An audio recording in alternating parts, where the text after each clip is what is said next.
A cold wind moves through the underground corridor as the archaeologist lowers herself into the chamber, her lantern flickering against stone that has not seen human light in centuries. Dust falls in thin, shimmering spirals from the ceiling. The air is ancient, compressed, heavy, almost sacred. She pauses on the final rung of the iron ladder, heart pounding, because she can feel something different here. This is not another typical excavation beneath Jerusalem. This space feels intentional, designed, almost waiting. Her boots touch the ground with a muted thud.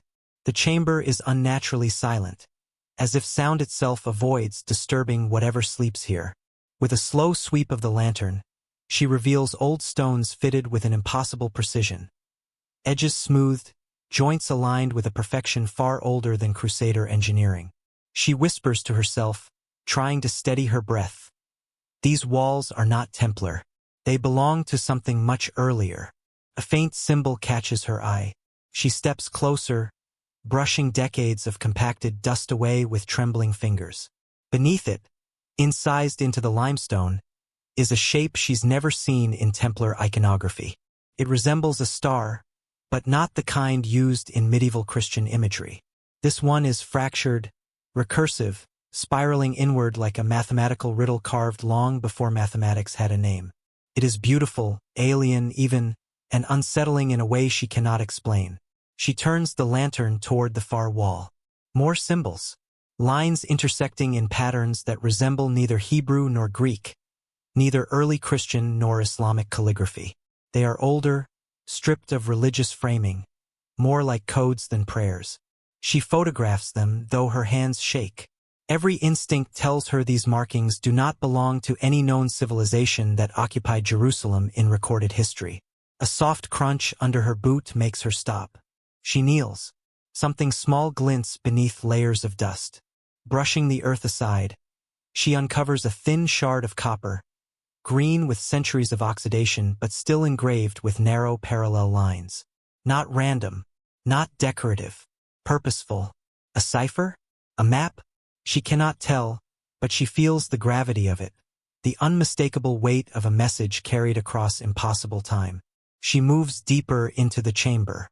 Her lantern reveals an alcove cut into the rear wall, its entrance framed by two upright stones that look shockingly similar to megalithic doorways found in Anatolia and the Levant, structures predating not only the Templars, but written history itself. She shouldn't be seeing this here, beneath a medieval city. It doesn't make sense. And yet the stones are real beneath her fingers, their surfaces worn by rituals and hands long gone. For a moment she stands frozen. If these stones are as old as they appear, then the Templars did not build this chamber. They discovered it. Worse, maybe they guarded it. That idea sends a chill crawling up her spine. She squeezes through the narrow entrance, lantern raised, expecting another small room. Instead, her light falls into a space that feels like a sanctum. The ceiling arches overhead in a shallow dome, its curvature mathematically precise. At the center of the room sits a stone pedestal. Not a Christian altar, not a Jewish or Islamic structure. Something else. Something older than religion as we know it. She circles it slowly. Every step echoes around her like a whisper from the past. Her training tries to categorize what she sees, but nothing fits.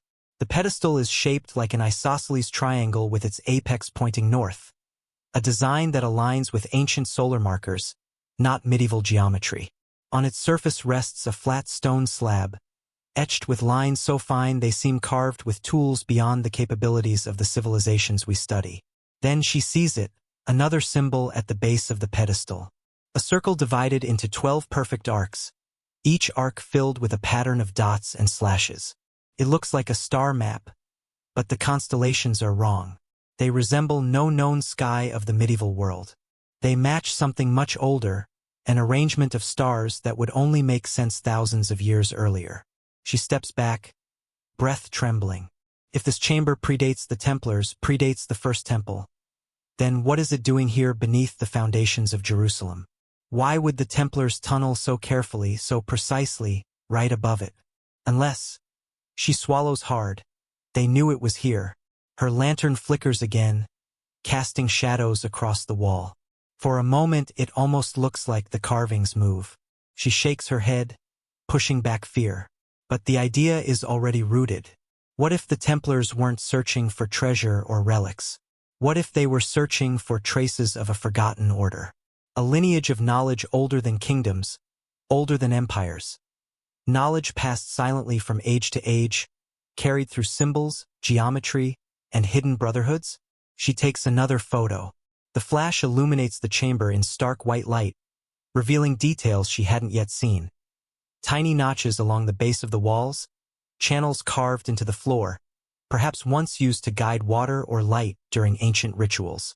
This was a functional space, a place designed for ceremony or preservation. As the echo of the camera click fades, she hears something else beneath the silence. Her own heartbeat, loud and insistent, as if aware she has crossed into a forbidden memory of the human past. She cannot help but wonder, who built this chamber? Who carved these symbols? How many civilizations passed this knowledge forward in secret before the Templars stumbled upon it? She feels it now, not excitement, but awe. The realization that history is not a straight line, but a palimpsest of forgotten worlds layered beneath our feet. If this chamber is real, if its symbols are genuine, then everything we think we know about the origins of the Templars is incomplete. They may not have been the beginning of anything. They may have been the inheritors of something vast. Her lantern sputters again, then steadies. She stares at the pedestal, the ancient carvings glowing softly under the trembling light, and whispers into the stillness. What secret were you protecting? The chamber offers no answer, but the silence feels heavy, as though the truth is still here, buried but unbroken, waiting for the right moment to rise again. The desert air trembles in the heat as a lone rider moves across the horizon, a dark figure against the endless gold. There is nothing remarkable about him at first glance. No crest, no banner, no sign of allegiance. And yet, the villagers who watch him pass lower their voices, whispering as though a ghost has crossed their path. No one knows his name. No one dares to ask. These are the wanderers spoken of only in stories, travelers who appear without warning, offering neither threat nor comfort, but carrying an aura of knowledge older than any kingdom carved on a map. Across the ancient world, such figures appeared again and again. Not as a single organization, not as a recognizable order, but as a pattern, a shadow that drifted from one civilization to the next. They were scholars who refused recognition, monks who followed no temple, ascetics who carried no scripture yet whispered truths that unsettled priests. They lived at the edges of powerful cities, in hidden caves, along forgotten trade roads, or deep within forests. They left almost nothing behind except rumors. Carved signs on stones, fragments of coded writings, unusual burial sites, and the rare testimony of someone who claimed to have met them. To most, they seemed like legend. But legends often form when people cannot explain what they've seen. These nameless wanderers shared strange similarities.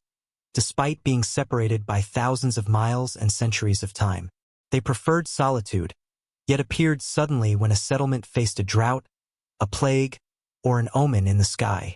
They avoided political structures, yet kings occasionally sought them out in secret, hoping for prophecy or forbidden knowledge. Their clothing differed by region, but their eyes carried the same unsettling calm, the look of people who stare beyond the moment, as if observing a long thread connecting past and future.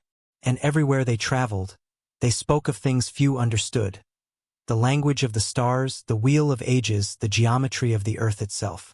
Some claimed these wanderers were remnants of older priesthoods destroyed by conquest. Others whispered they were survivors of forgotten kingdoms erased by time.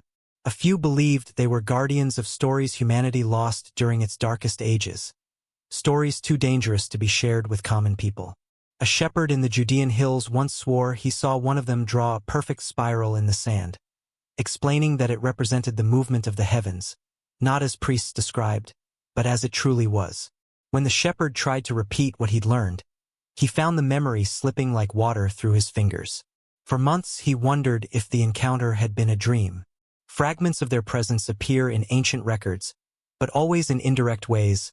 A wise traveler, a silent teacher, a man from the desert with eyes like the moon. Some cultures believed they were messengers of forgotten gods. Others saw them as threats, driving them away whenever they approached. Yet the stories persisted, too many to ignore, too similar to dismiss. Wherever these nameless figures walked, they carried a kind of gravity, as though they held pieces of a puzzle everyone else had forgotten existed. Over time, scholars studying these accounts noticed something peculiar. These wanderers seemed to appear most frequently at moments of transition, when civilizations shifted from one era to another. During the decline of Sumer, they appeared near crumbling temple schools. When Egypt entered periods of internal collapse, similar figures were reported near desert monasteries. Before the rise of classical Greece, travelers with strange symbols etched into their staffs walked among early tribes. Even in the chaotic years leading to the First Crusade, witnesses saw men dressed as monks but speaking with accents from lands unknown, passing quietly through war-torn villages. It is as though these people sensed change long before it arrived, moving just ahead of history's turning tide. Their knowledge was never written into formal books or captured in stone tablets. Instead, it passed from one person to another, always quietly, always selectively. A farmer might learn how to read the stars. A young scribe might receive a riddle that reshaped his understanding of the world.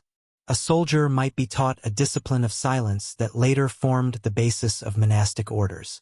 These teachings were seeds, small, subtle, planted in unlikely places.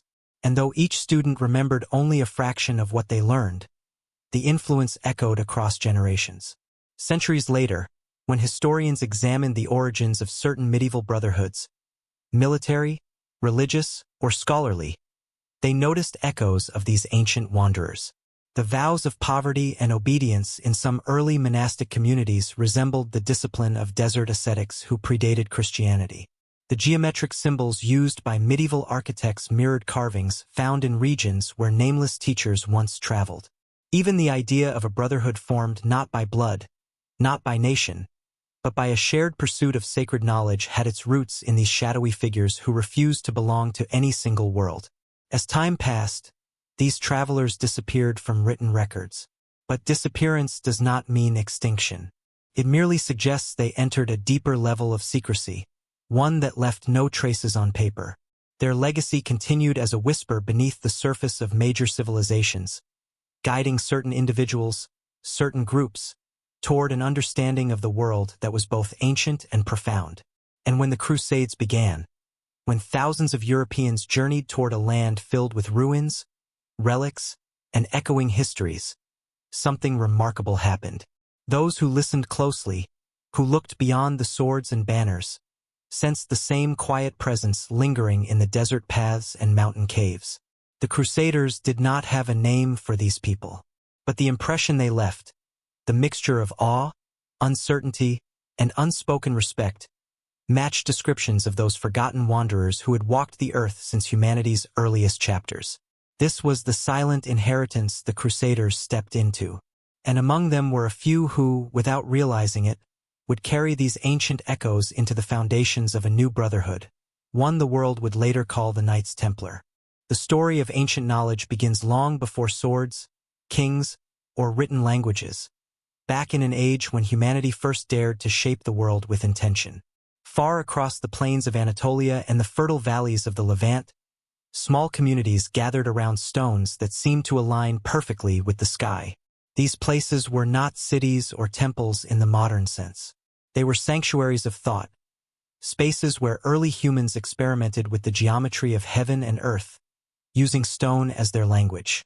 Thousands of years before Egypt rose, before Sumer etched its first cuneiform tablet, people at sites like Göbekli Tepe were already constructing monuments that defy everything we assume about early civilization.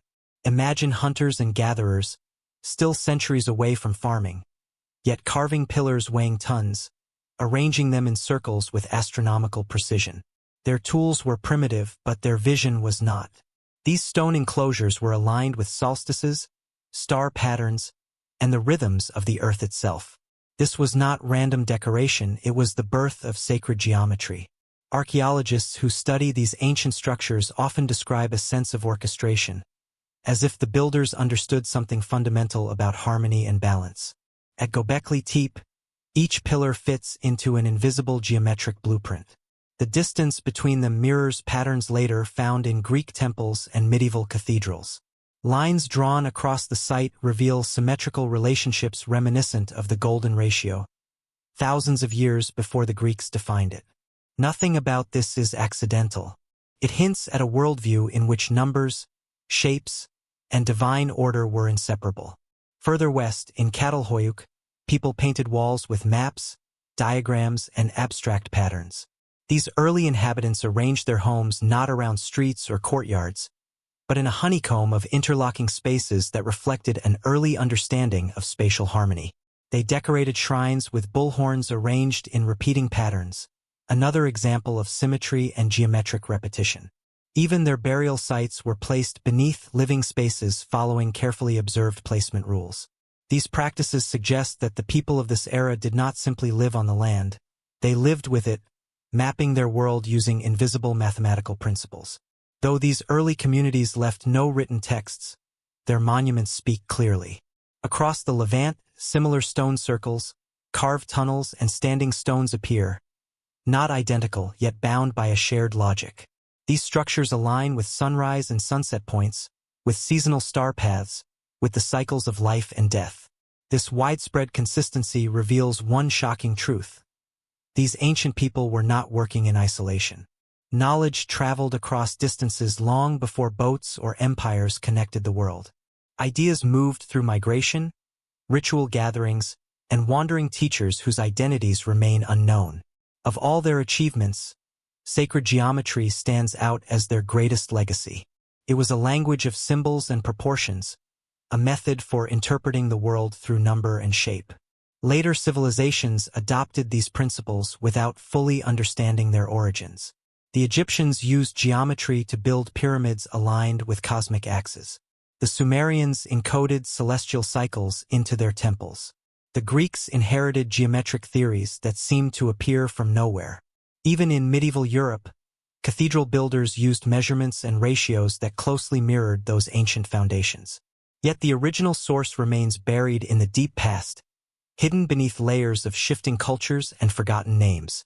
We see only its shadows, patterns carved into limestone, spirals etched into pottery, circles of stones that still catch the first light of the winter solstice. These echoes point to a time when knowledge was not written but embodied, passed through ritual, memory, and apprenticeship. It was a form of wisdom that required observation of the stars, patience with the seasons, and a sense of harmony with the natural world. Imagining the people who developed this understanding, we see small gatherings beneath open skies, elders teaching younger members how to place a stone precisely at the point where sunlight first touches the earth. We see artisans carving symbols into rock, not as decoration but as part of a larger system of meaning. We see groups chanting in the dim morning light, synchronizing their movements with the rising sun.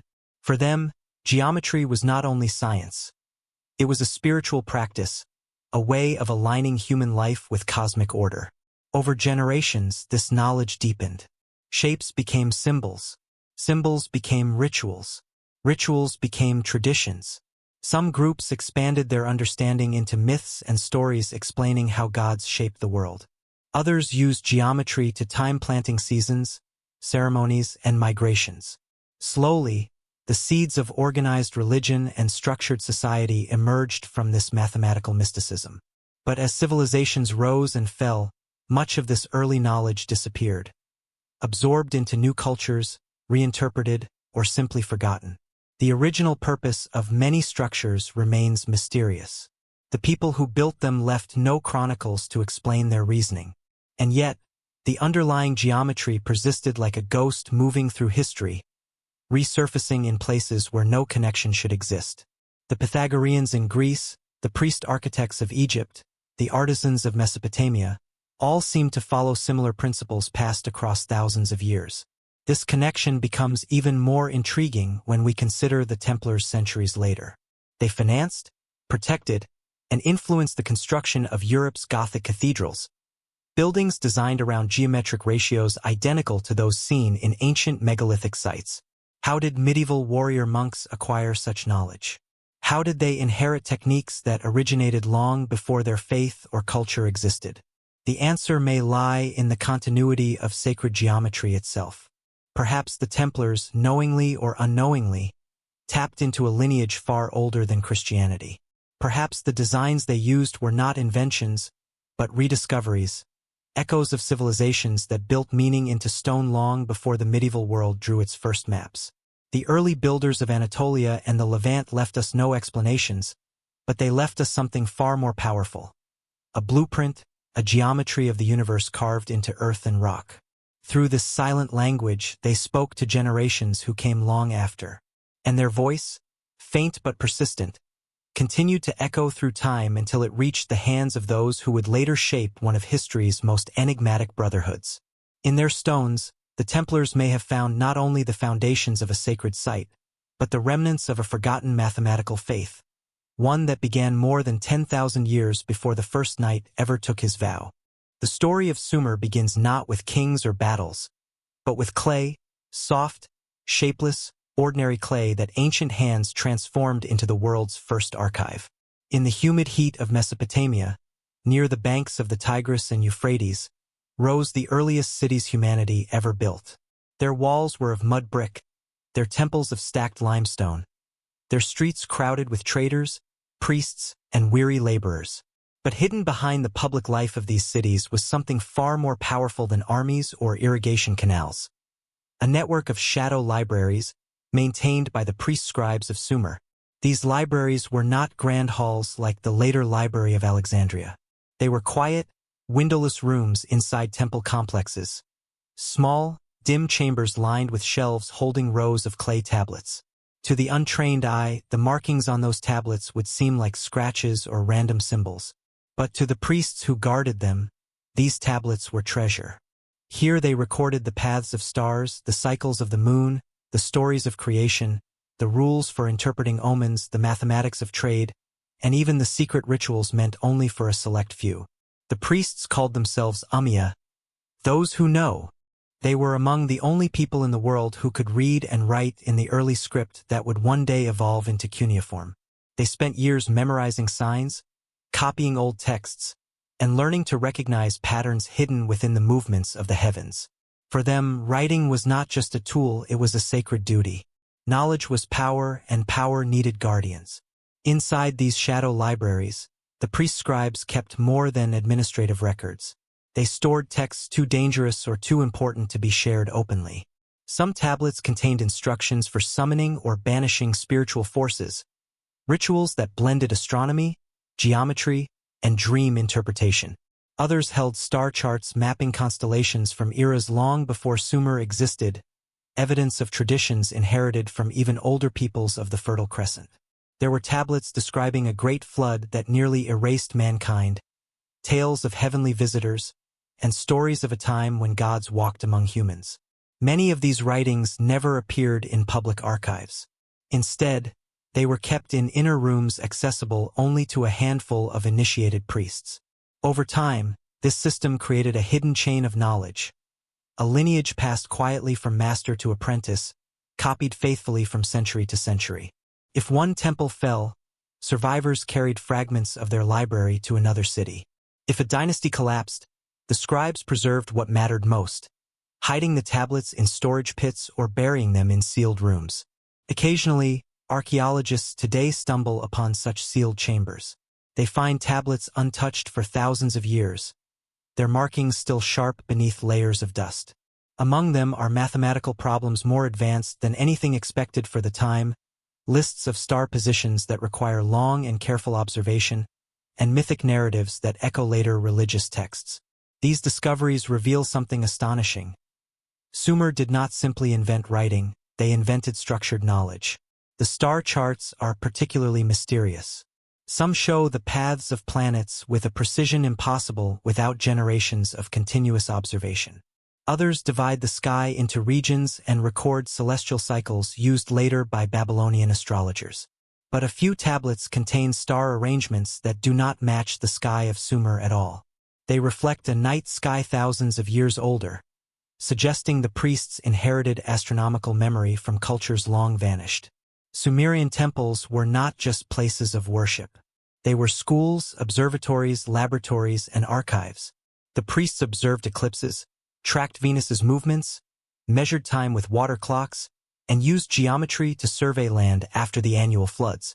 They kept records of diseases, herbs, and surgical procedures.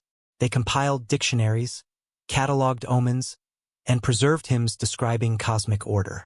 They even mapped the underworld in symbolic form, an early attempt to describe metaphysical realms using structured imagery. For the common people, the priests offered guidance.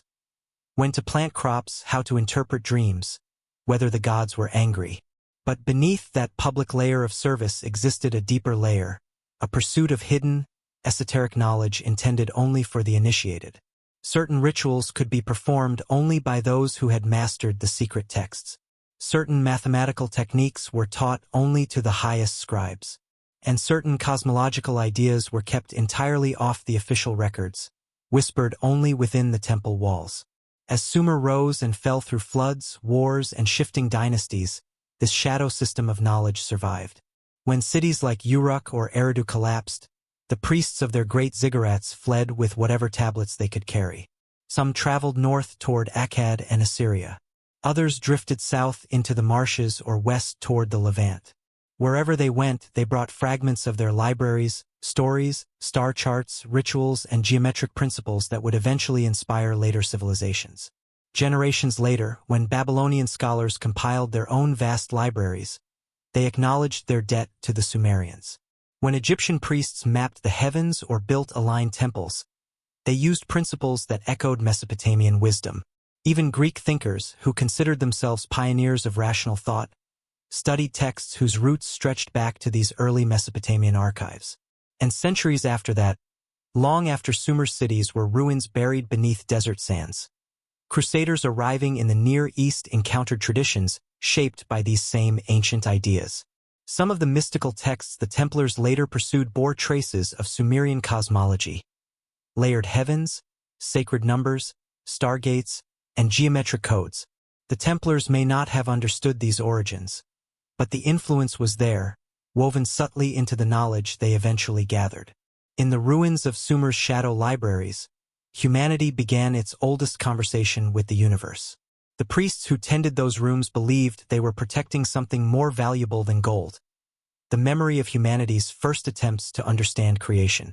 And through countless wars and migrations, fragments of that memory survived, hidden, carried, whispered, until they reached the hands of later brotherhoods seeking the same eternal questions. What is the universe made of? Where did we come from? What forces shape our destiny? These questions guided the Sumerian scribes. They guided the civilizations that followed. And ultimately, they would influence the very order that rose millennia later, the Knights Templar, who found themselves inheriting pieces of a forgotten legacy first etched into clay beneath the Mesopotamian sun. The story shifts to Egypt, a land where stone becomes scripture, where temples rise like frozen prayers, and where knowledge flows not through books but through generations of disciplined, secretive priesthoods. Egypt was not simply a civilization. It was a long meditation carved across desert sands, unfolding over millennia. Its kings ruled from gilded thrones, but behind the throne stood another power, one quieter, older, and vastly more enduring. The priest-kings and scribes who guarded the hidden mechanisms of the cosmos. To step into the house of life, the Egyptian temple school, was to enter a world far removed from everyday existence.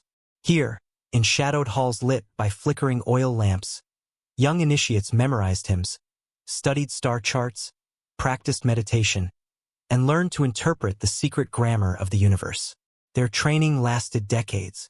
They were not taught simply to read or write. They were trained to perceive patterns, to recognize the rhythms that bound earth to sky and mortals to gods. Knowledge was not a subject here. It was a path. The Egyptians believed the world was composed of layers, visible and invisible, and that the priest's duty was to maintain harmony between these layers. This meant understanding the stars, the river, the human body, the soul, the seasons, and the afterlife. It also meant guarding rituals so ancient that even the priests themselves did not know their origins. Inside the inner archives of temples such as Karnak, Edfu, and Abydos were papyrus scrolls containing astronomical tables, geometric diagrams, medical treatises, resurrection formulas, and coded rituals reserved only for the highest initiates. These texts were called sacred writings, and handling them was an act performed with trembling hands. One of the most mysterious aspects of Egyptian knowledge was their command over sacred geometry. The moment Egypt began building temples, they aligned them with uncanny precision. The pyramids of Giza are not only architectural marvels, they are cosmic instruments. Their diagonals align with constellations, their lengths encode mathematical constants, and their proportions mirror celestial cycles. And yet, these structures appear full-grown at the dawn of the civilization, with no clear developmental stages leading to them. It is as if an older tradition had already mastered the techniques and simply passed them on. This is where the priesthood becomes central. Temple architects were not masons or craftsmen alone. They were mathematicians and astronomers. They used a set of secret measurements called royal cubits, sacred ratios, and canons of proportion that they believed were divine revelations. These measurements created harmony between the structure and the cosmos, a harmony the Egyptians called Ma'at. To live without Ma'at meant chaos. To build without it meant disaster. The priest-kings also developed elaborate resurrection myths, stories of Osiris, who was dismembered and reborn, of Ra, who traveled through the underworld each night, of Horus, who united the realms of the living and the dead. These myths were not simple stories. They were metaphors for cycles. The sun, the Nile, the seasons, and the human journey through life and death. Priests recorded them in the Book of Coming Forth by Day, later known as the Book of the Dead, a collection of spells and instructions for guiding the soul into the afterlife. These texts served as manuals for immortality, reserved for those who could afford the rituals, or for those initiated into the highest mysteries. But behind the public mythology was a more hidden dimension. Egyptian priests believed that the universe was built from sound and vibration, that spoken chants, specific tones, and ritual frequencies could alter reality. Temples were tuned like instruments. Their chambers were carved with acoustic precision so that chants would resonate, amplifying the voices of priests and creating sensations that modern visitors still feel. A pressure in the chest, a hum beneath the skin, a tremor in the bones. This acoustic mastery appears again much later in Gothic cathedrals, structures the Templars would help finance, whose vaulted ceilings echo the same ancient principles. Even the rituals of purification practiced by Egyptian priests resemble later monastic traditions. They shaved their heads and bodies, bathed multiple times a day, followed strict diets, and lived in disciplined communities within temple walls. Their lives revolved around silence, observation, meditation, and service. This spiritual discipline, half monastic, half scientific, became a template for future orders seeking to merge faith with knowledge. As Egypt aged, its priesthood became both revered and feared. Kings relied on them for prophecies, for calendar calculations, for rituals that ensured the Nile's flood. But the priests held power beyond the crown because they held the memory of the civilization, its laws, its mathematics, its magic. When wars shook Egypt or dynasties collapsed, the priests preserved their scrolls in hidden chambers. Some were smuggled across deserts to safety. Others were sealed within tombs, waiting to be discovered thousands of years later. In the first millennium BCE, when foreign empires conquered Egypt, fragments of these traditions leaked into Greek philosophy. Pythagoras, Plato, and others traveled to Egyptian temples seeking initiation. They returned to Greece carrying mathematical frameworks, cosmological ideas, and mystical teachings that seemed new but were, in truth, echoes of Egypt's deep past. These echoes continued to reverberate. Early Jewish mysticism, Gnostic Christianity, Hermetic alchemy, and early Islamic esoteric traditions all absorbed pieces of Egypt's priestly wisdom. By the time Crusaders entered the Middle East, the region was thick with ideas that carried Egyptian fingerprints. Local mystics, scholars, and heretical sects preserved fragments of ancient mathematics, star lore, symbolic geometry, and resurrection doctrines. The travelers from Europe did not understand what they were encountering, but a few were curious enough to follow the trail.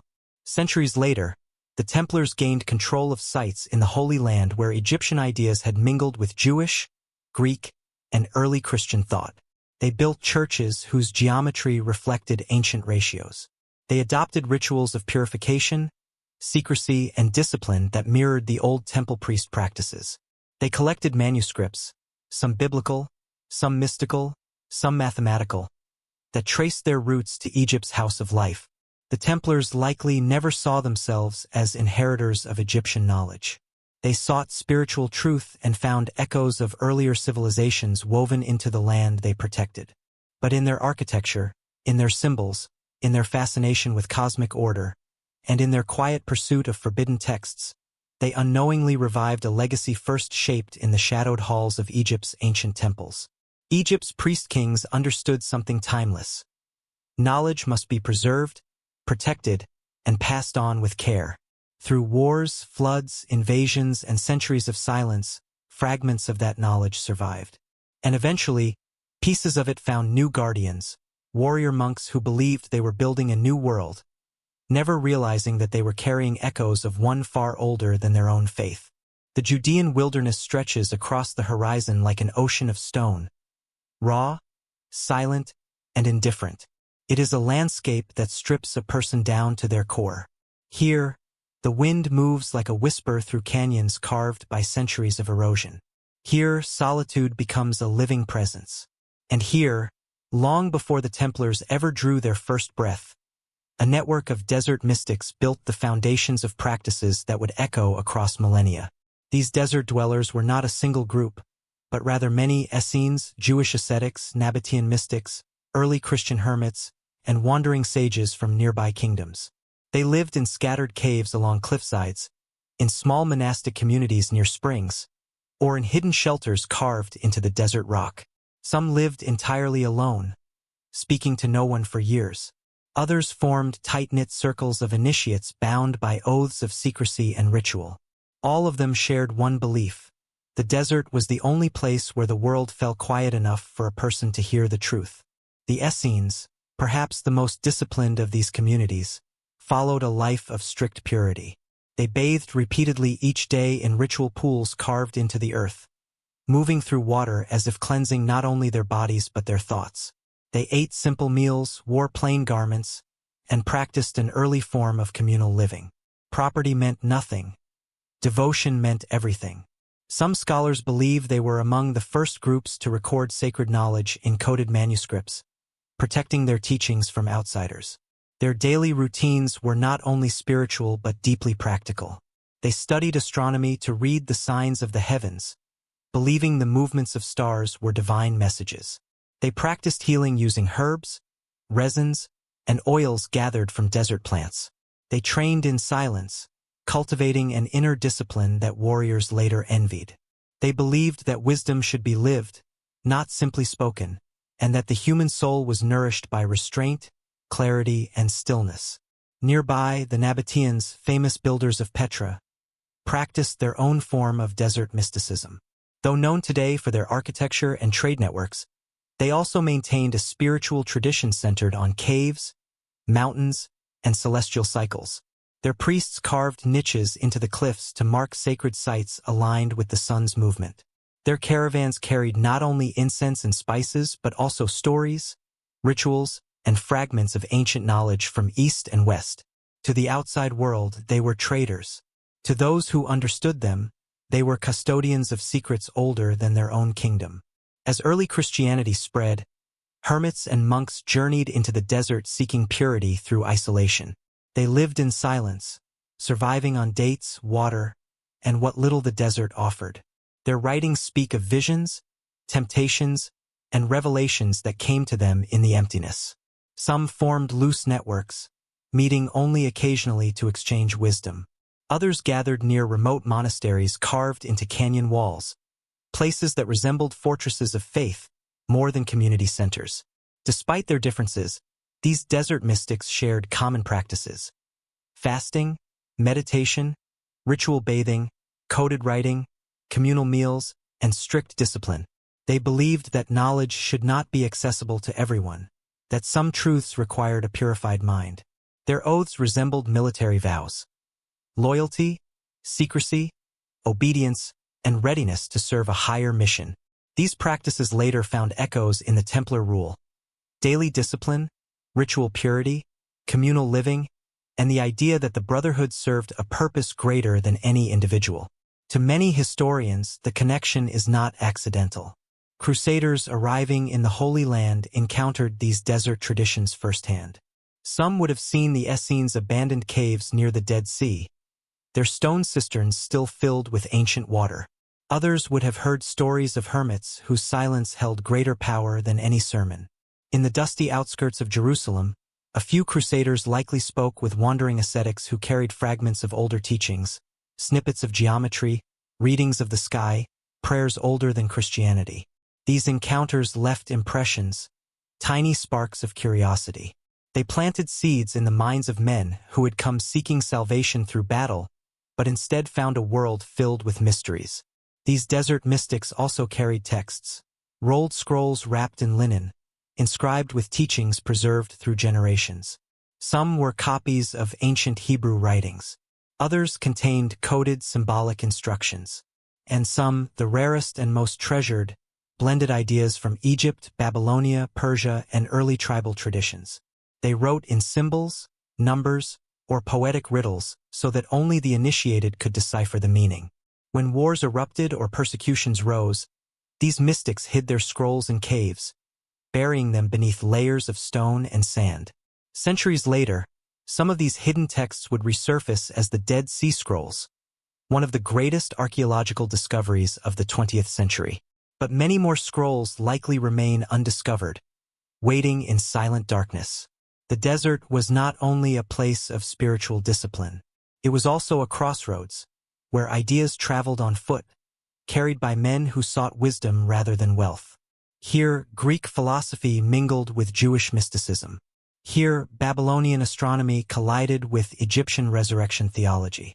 Here, ancient myths were reinterpreted, coded, and preserved for new generations. The desert was a library with no buildings, its scholars hidden, its books carried in memory and sand. For the Crusaders who arrived from Europe, men raised on rigid hierarchies and simple interpretations of faith, this world was shocking. Some rejected it as heresy. Others approached it with fascination. A few, the most curious and disciplined among them, absorbed these desert teachings. And those few would later form small brotherhoods dedicated not only to warfare but to spiritual discipline, secrecy, and the pursuit of knowledge. When the Knights Templar emerged years later, their rules seemed unusual for a military order. Their daily baths, their silence at meals, their disciplined routines, and their belief in sacred duty echoed traditions belonging not to European monks, but to the desert mystics who came centuries before. Even their fascination with certain sacred sites, mountain caves, ancient springs, and ruins near the Dead Sea, revealed a connection that history rarely acknowledges. The desert mystics may never have known it, but their quiet lives shaped one of the most powerful and mysterious orders in medieval Europe.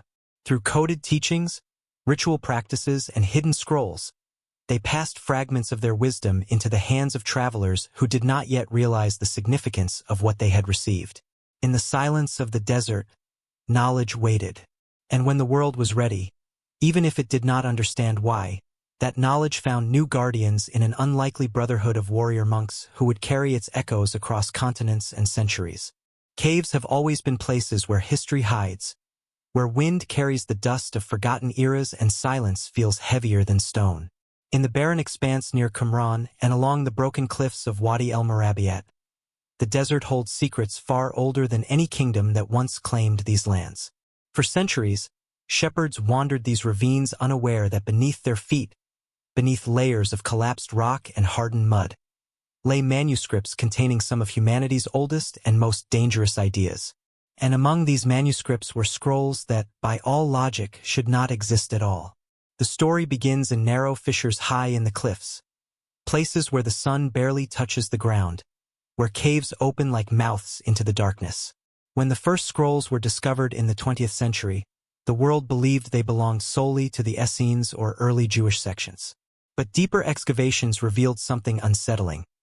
Fragments of writings that did not match any known religious, cultural, or linguistic group. Some scrolls used symbols found nowhere else. Others referenced rituals that predated Judaism entirely. And a few lines, just a few, almost erased by time, hinted at an unknown brotherhood described only as the keepers of the way. These fragments were written in different hands, some neat and scholarly, others hurried and jagged as if recorded under threat. They included diagrams resembling star maps, geometric patterns repeated with obsessive precision, and ceremonial instructions written in a coded structure that scholars still struggle to interpret. But most disturbing of all were the scrolls that mentioned an unnamed warrior lineage, one that would arise not from kings or prophets but from the guardians of the secret places.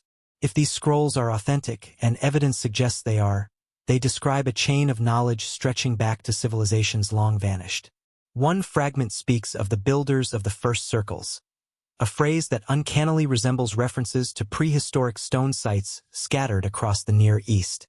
Another scroll describes the Watchers of the Passage, figures whose role was to guard underground chambers and protect certain forms of knowledge until a distant age when the world will finally be ready. What were these chambers? What knowledge were they guarding? And why was it so dangerous that it had to be sealed away? Some fragments mention the language of creation, a phrase found in many mystical traditions, from Sumerian incantations to Egyptian temple inscriptions. Scholars argue that it refers not to the act of divine creation but to a mathematical or geometric system believed to underlie the structure of reality itself. If true, this means the scrolls may contain hints of a scientific worldview thousands of years older than the civilizations we credit for such ideas. Other scrolls describe rituals involving precise alignments with stars, the timed opening of hidden sanctuaries, and the purification of initiates through silence and isolation, practices reminiscent of both Egyptian temple rites and the later traditions of desert mystics. Such overlap is too striking to ignore.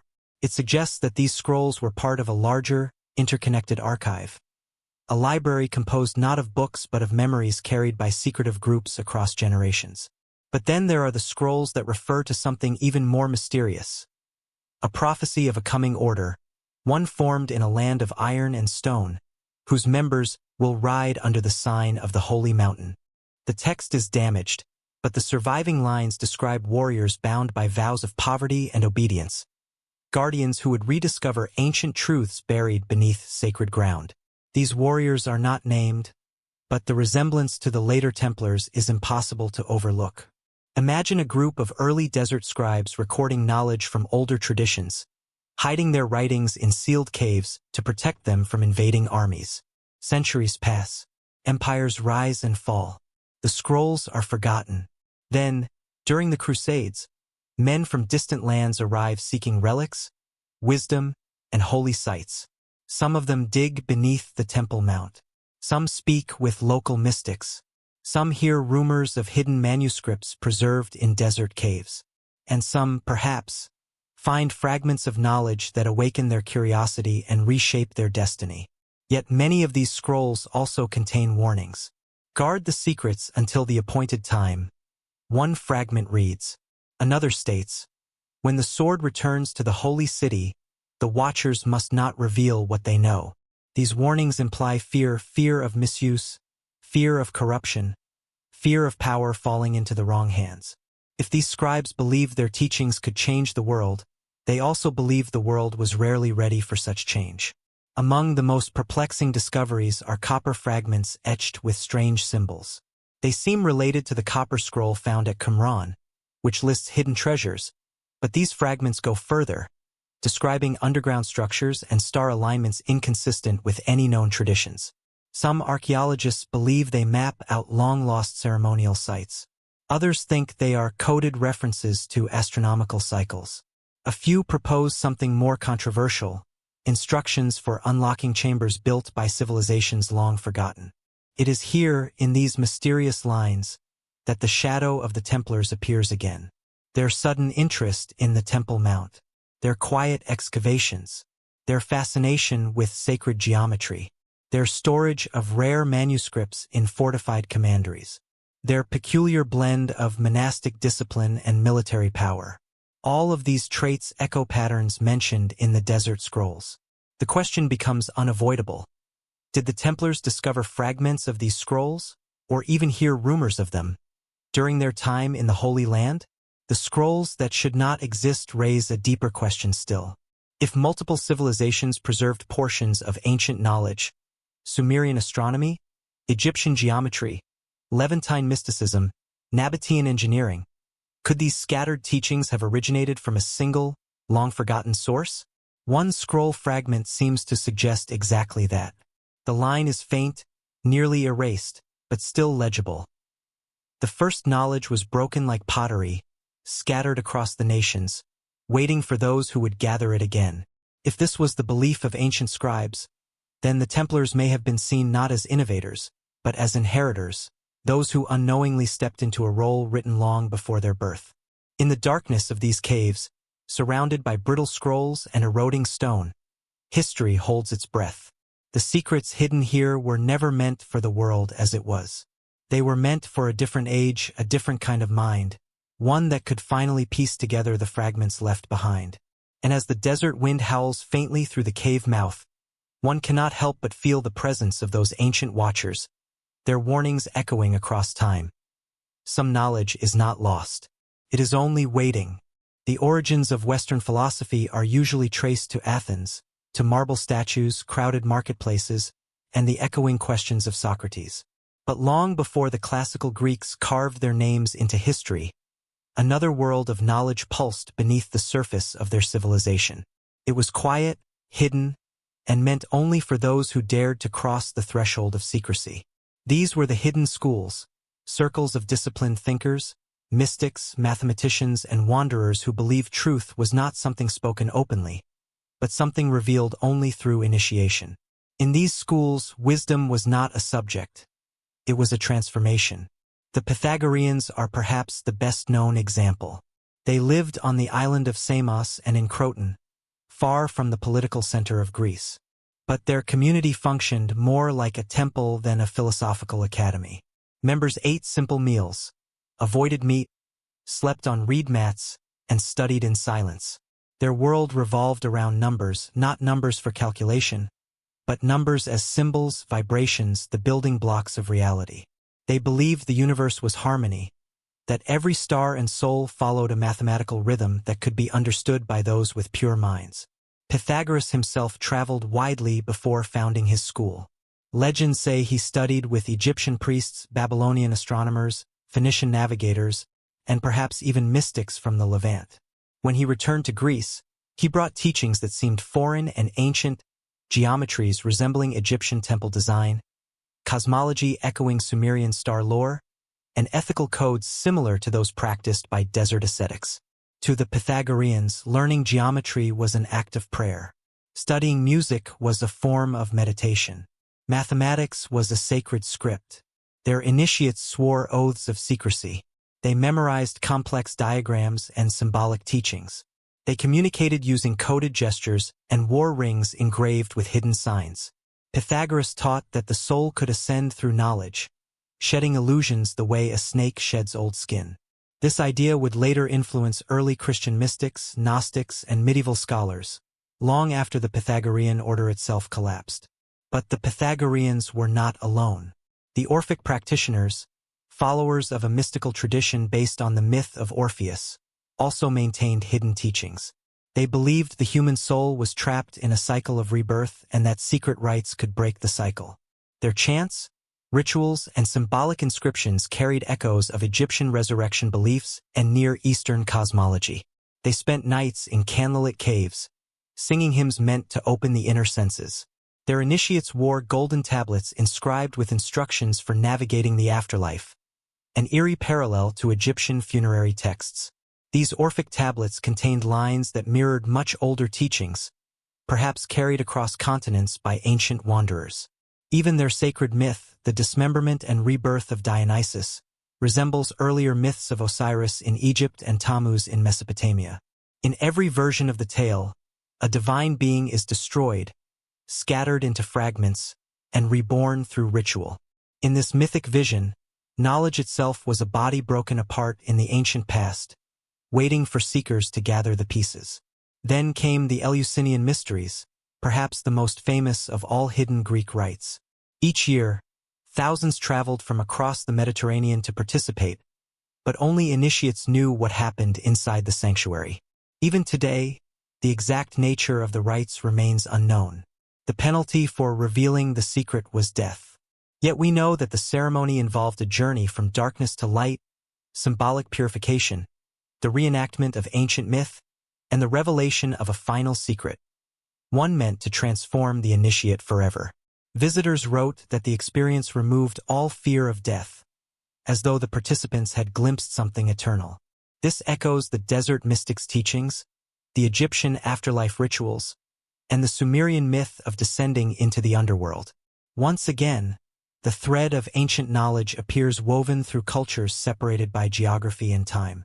Greek scholars often traveled in search of teachers, and these hidden schools became places where ideas mingled freely. Babylonians shared star charts. Egyptians taught geometry and sacred numerology. Phoenicians offered navigational techniques. Persian magi contributed ideas about duality, cosmic cycles, and the struggle between light and darkness. Many Greeks absorbed these lessons and translated them into their own language, refining them into philosophical systems that later defined Western thought. This process of blending, refining, and hiding knowledge mirrors what would later happen in the Middle Ages. Medieval scholars studied the works of Plato, Pythagoras, and the Hermetic texts, works that carried echoes of the older civilizations. Crusaders and travelers returning from the East carried manuscripts filled with geometric diagrams and mystical commentaries.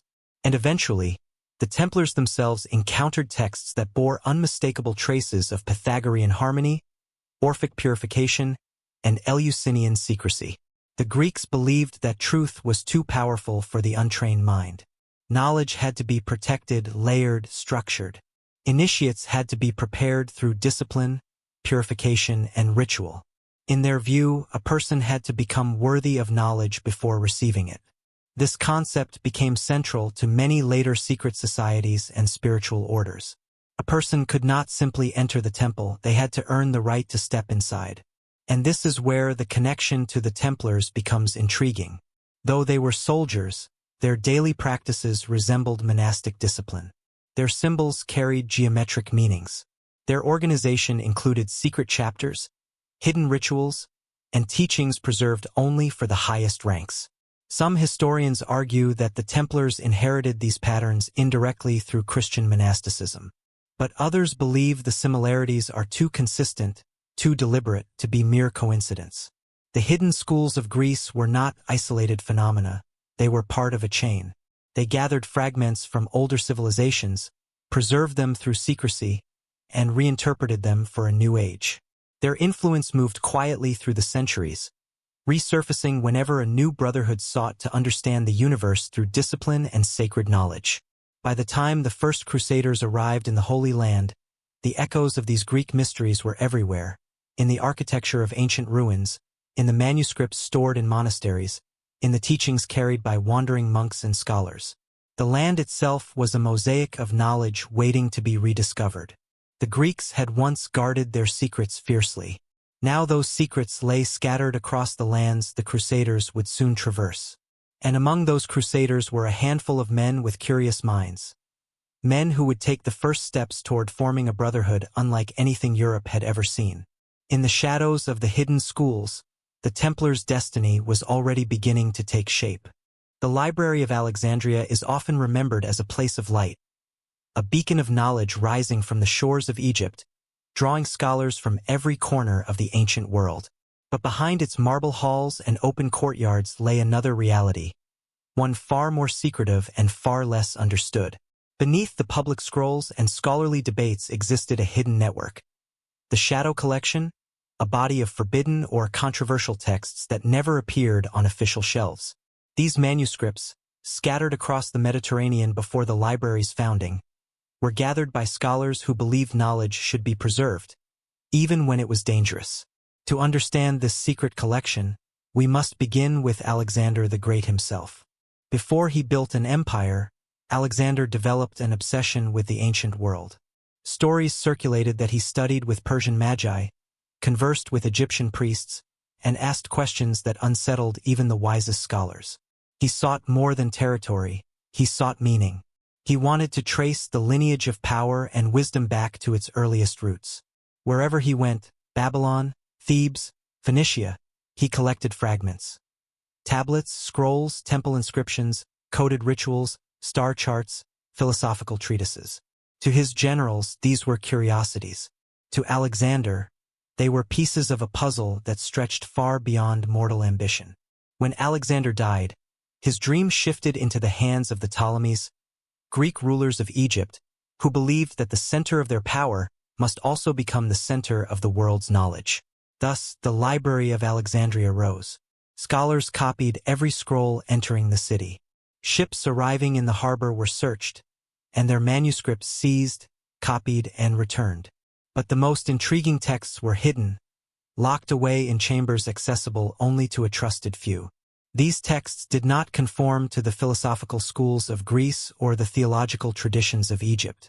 They spoke of ancient cosmologies, subterranean structures, rituals of initiation practiced by civilizations long erased, and mathematical systems that mirrored aspects of sacred geometry found in megalithic ruins.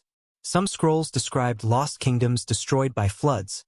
Others spoke of star alignments used by priesthoods older than recorded history. These writings hinted at networks of knowledge once stretching across the ancient world, threads connecting Sumer, Egypt, the Levant, Greece, and beyond.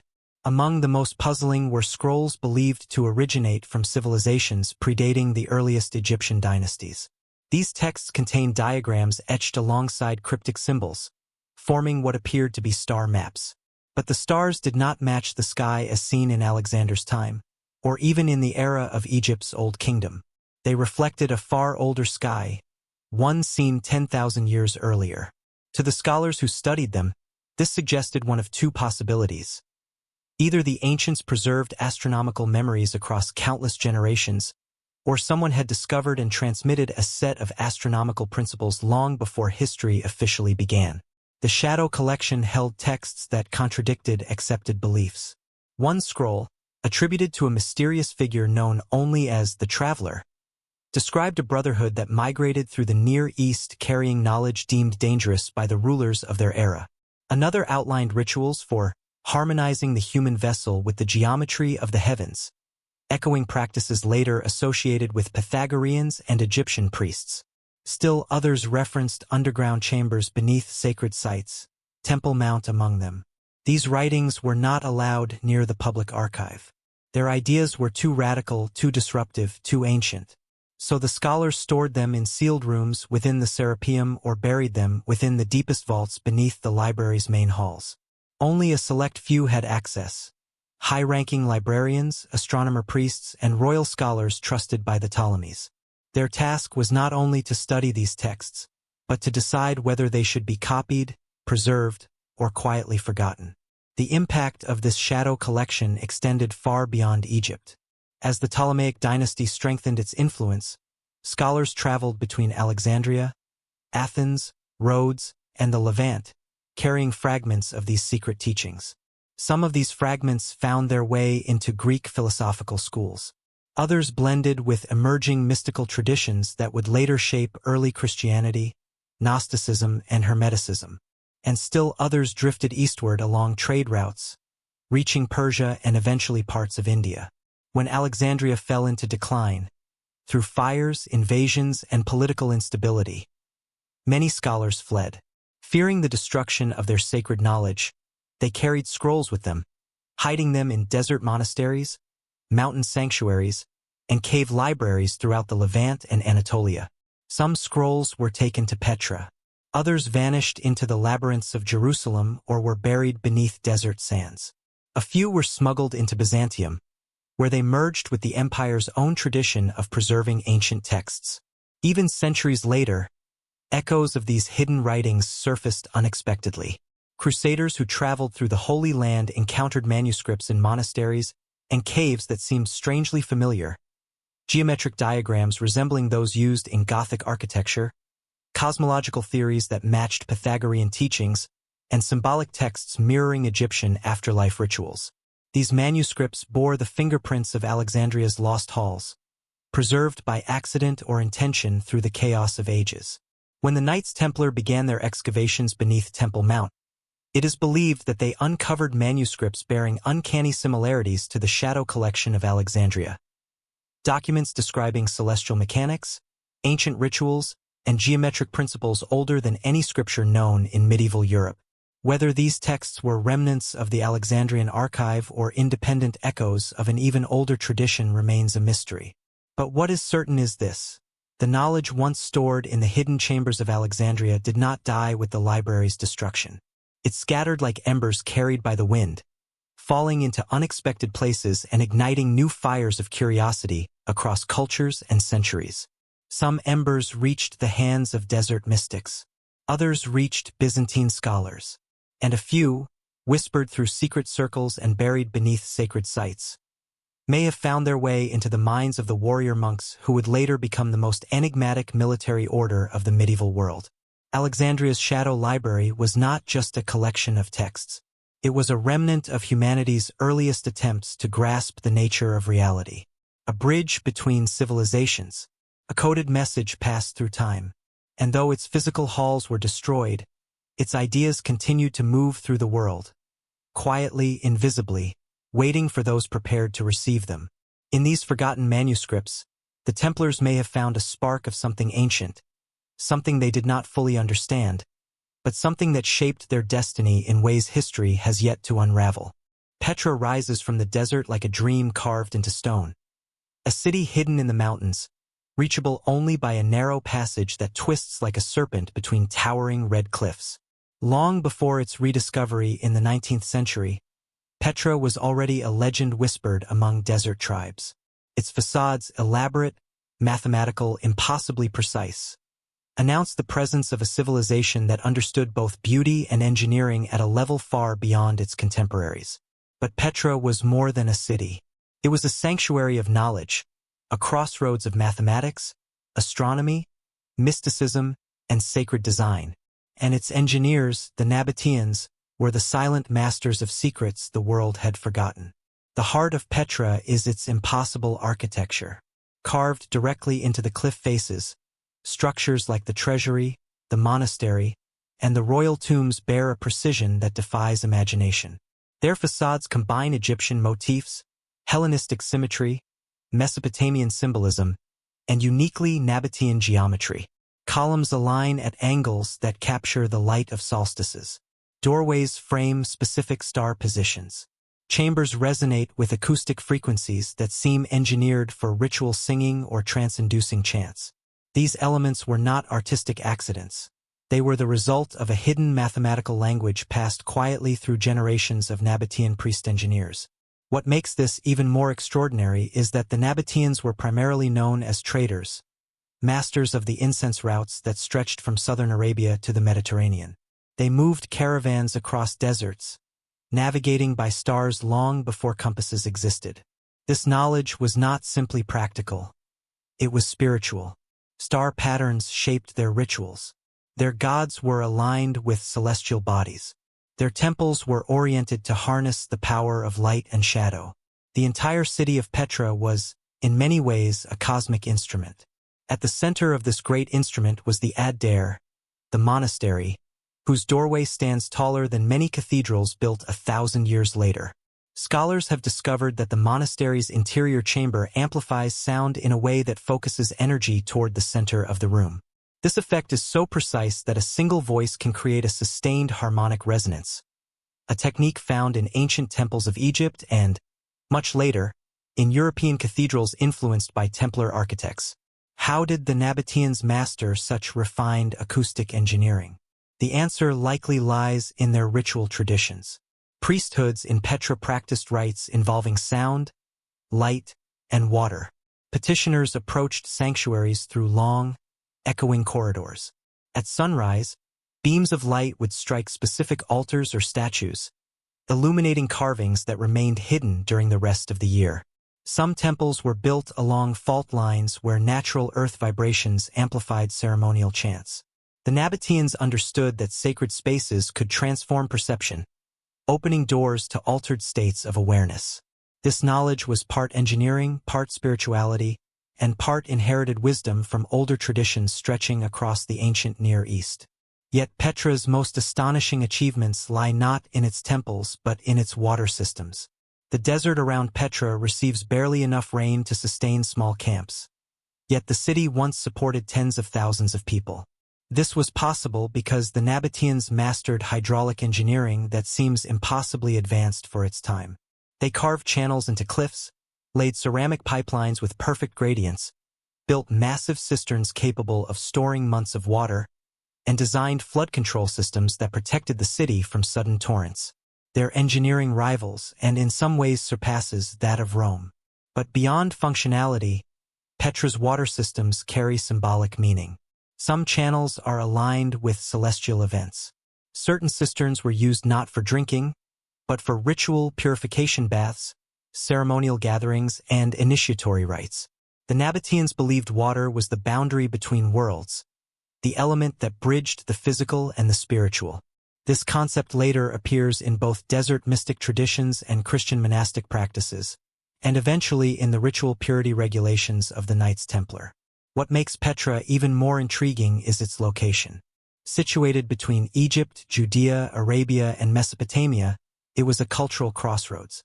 Ideas from Sumerian astronomy, Egyptian geometry, Greek philosophy, and Levantine mysticism flowed through its markets and temples.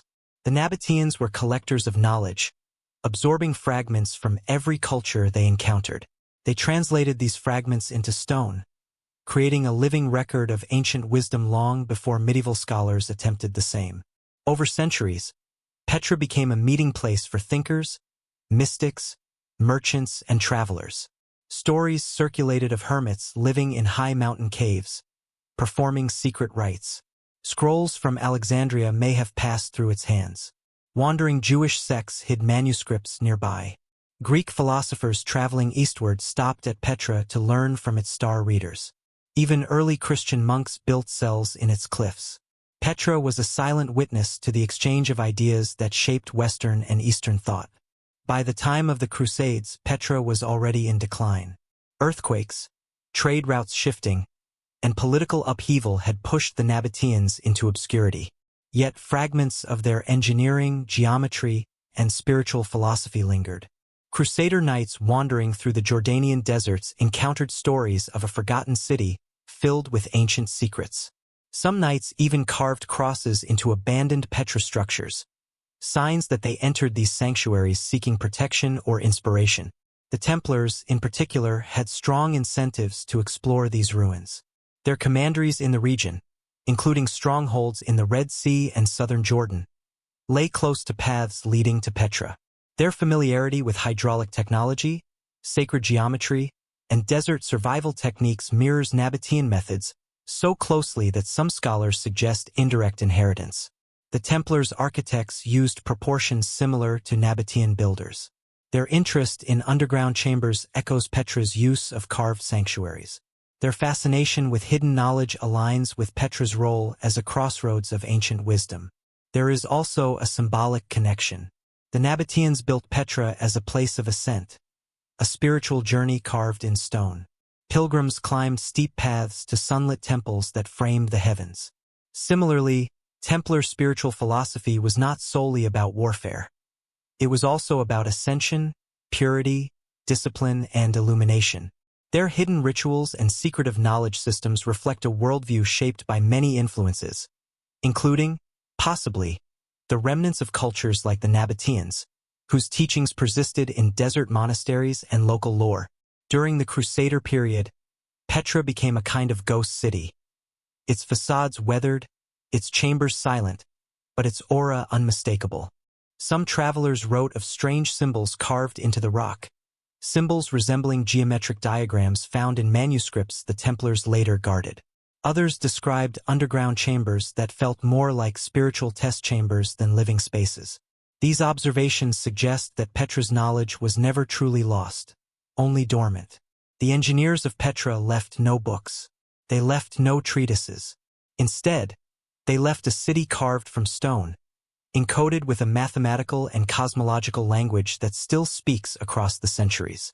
Their architecture contains hints of a tradition older than themselves, passed through unknown hands.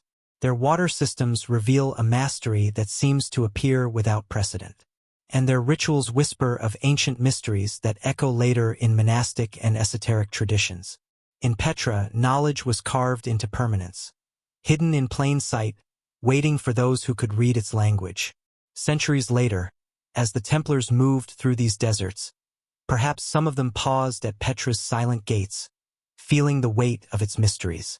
Perhaps they sensed that this abandoned city was not a relic of a forgotten kingdom, but a surviving fragment of an ancient lineage, one that connected them, unknowingly, to civilizations whose wisdom shaped the very foundations of their order.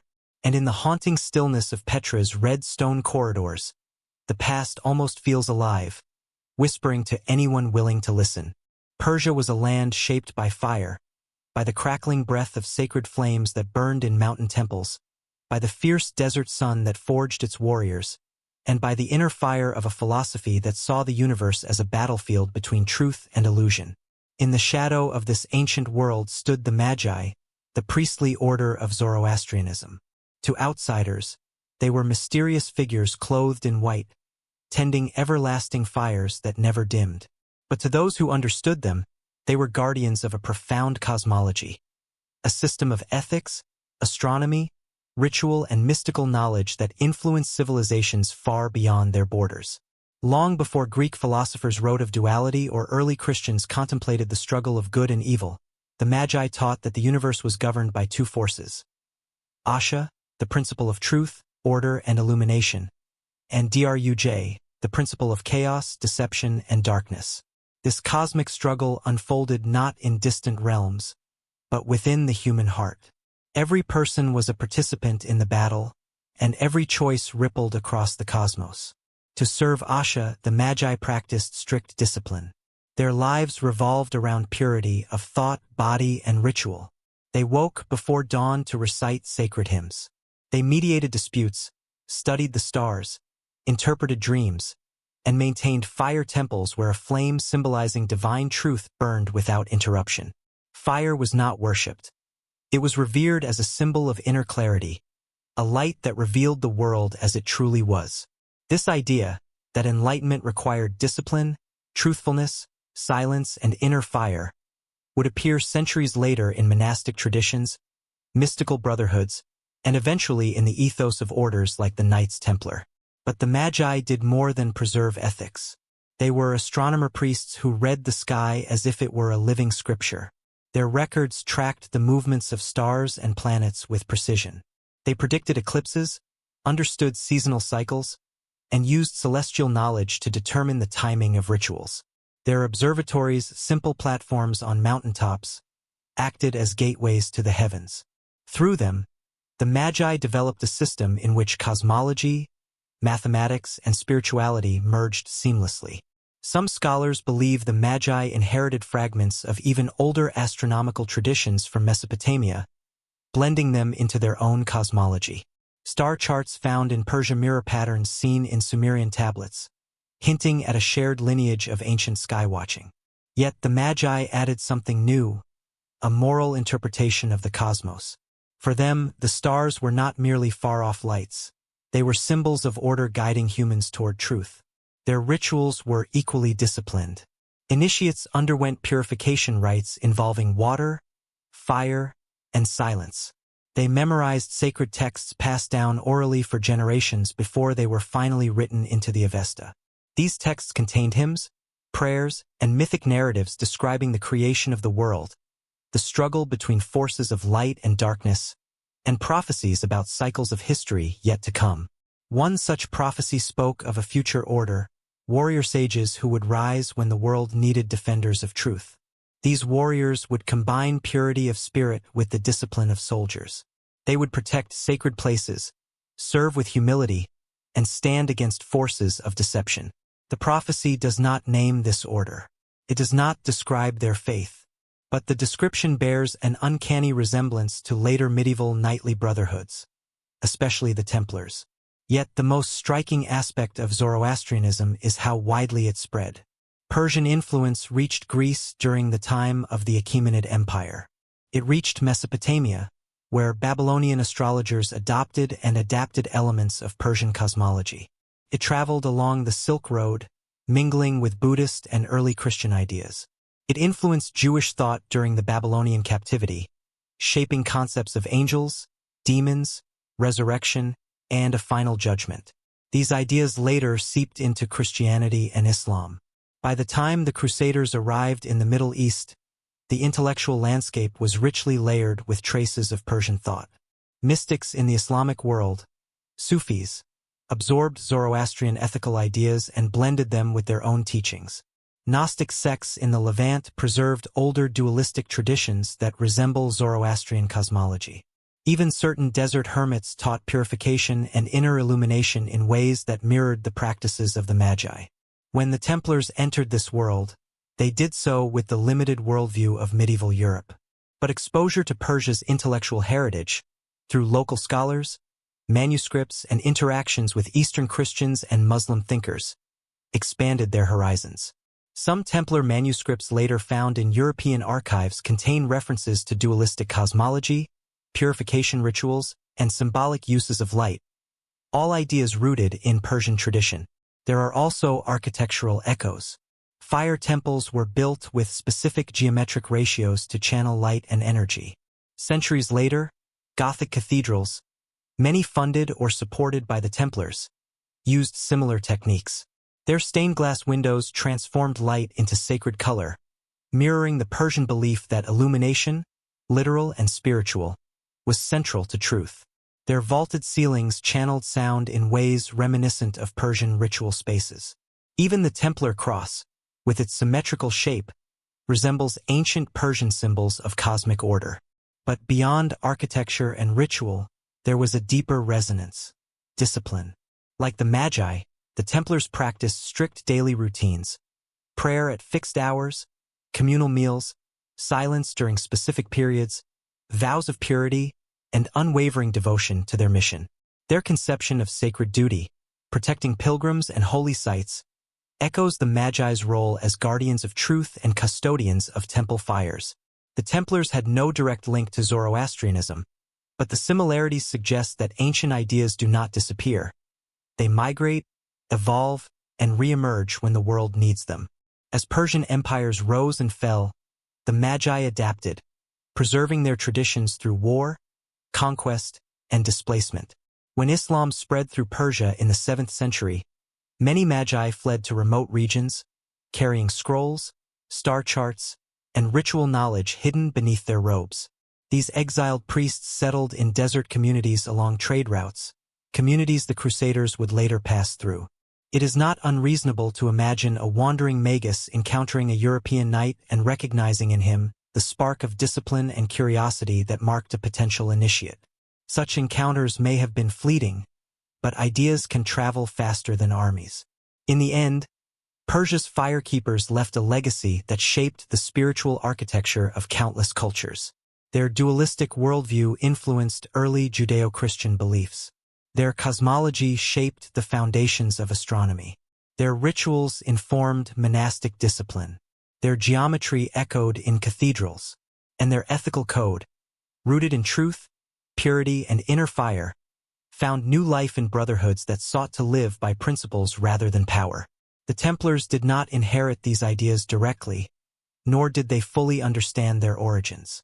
But through the interconnected web of ancient cultures, through manuscripts preserved in the East, through whispers of desert mystics, and through the remnants of vanished priesthoods, the knowledge of the Magi found its way into the medieval world.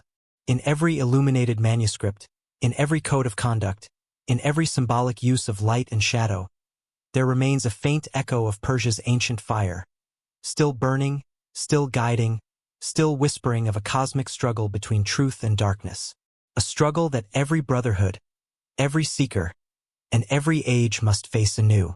The Silk Road was not a single road, but a vast web of pathways stretching from the Mediterranean to the depths of China, winding through deserts, mountains, and empires. To merchants, it was a route of profit. To empires, a route of influence. But beneath the surface of this commercial network existed something far older and far less visible. A current of ideas carried not by wealth, but by wandering minds. Along these ancient trade routes, knowledge traveled silently, encoded in stories, symbols, rituals, and whispered teachings passed from one traveler to another. And these exchanges helped shape the philosophical and mystical foundations of cultures the Crusaders would later encounter. To understand the Silk Road's role in shaping ancient knowledge, imagine a caravan of merchants moving slowly across the Taklamakan Desert. At night, as fires crackle beneath a sky crowded with stars, diverse figures gather together. Arab traders, Persian astrologers, Indian monks, Chinese scholars, and Nestorian Christian missionaries. They speak different languages, dress differently, worship differently, but they share one universal curiosity: the desire to understand the unseen forces shaping the world. The Silk Road was humanity's first global classroom. Ideas moved across it faster than silk or spices. Not in scrolls, but in minds, in memories, in practices carried by monks, mystics, healers, and scholars. From the east came Buddhist monks, often alone or in small groups, carrying not only sacred texts but a philosophy of inner discipline, meditation, and the pursuit of enlightenment through stillness. They founded monasteries along the route, quiet sanctuaries built near wells or sheltered cliffs where travelers could rest, learn, and share their stories. Their teachings blended easily with older Central Asian shamanic traditions, creating hybrid practices that emphasized silence, purity, and the mastery of the self. Nearby, attendants of the Persian Magi shared star lore and ethical doctrines rooted in Zoroastrian cosmology. Arab astronomers carried their instruments and charts, mapping the heavens with mathematical precision. Sogdian traders, masters of the Silk Road, presented fragments of myths from east and west. Indian sages recited hymns about cosmic cycles and the unity of all existence. Nestorian Christians introduced theological concepts that differed sharply from the beliefs of Rome and Byzantium. All these ideas blended, forming spiritual and philosophical tapestries that defied borders. Along these trade routes, alchemists exchanged formulas for transforming minerals, metals, and the human spirit itself. Some of these early alchemical texts would later influence Islamic scholars, who refined them into sophisticated treatises on chemistry and metaphysics. These works eventually drifted westward into the libraries of Crusader-era scholars, and into the hands of orders like the Templars, who were known to collect unusual manuscripts. In the cities of Central Asia, Samarkand, Bokhara, Kashgar, schools of learning flourished, bringing together philosophers, mathematicians, poets, and mystics from distant regions. They debated ideas beneath the minarets of bustling marketplaces or in the quiet courtyards of scholarly homes. Here, a Greek manuscript could sit beside a Chinese astronomical chart, or a Persian mystical poem could be studied alongside a Buddhist sutra. Languages intermingled, often written together on the same parchment. The Silk Road became an intellectual mixing bowl unlike anything the world had ever seen. One example of this cross-cultural exchange was the spread of Hermeticism, a philosophical tradition that combined Egyptian wisdom, Greek mathematics, Babylonian astronomy, and later Islamic commentary.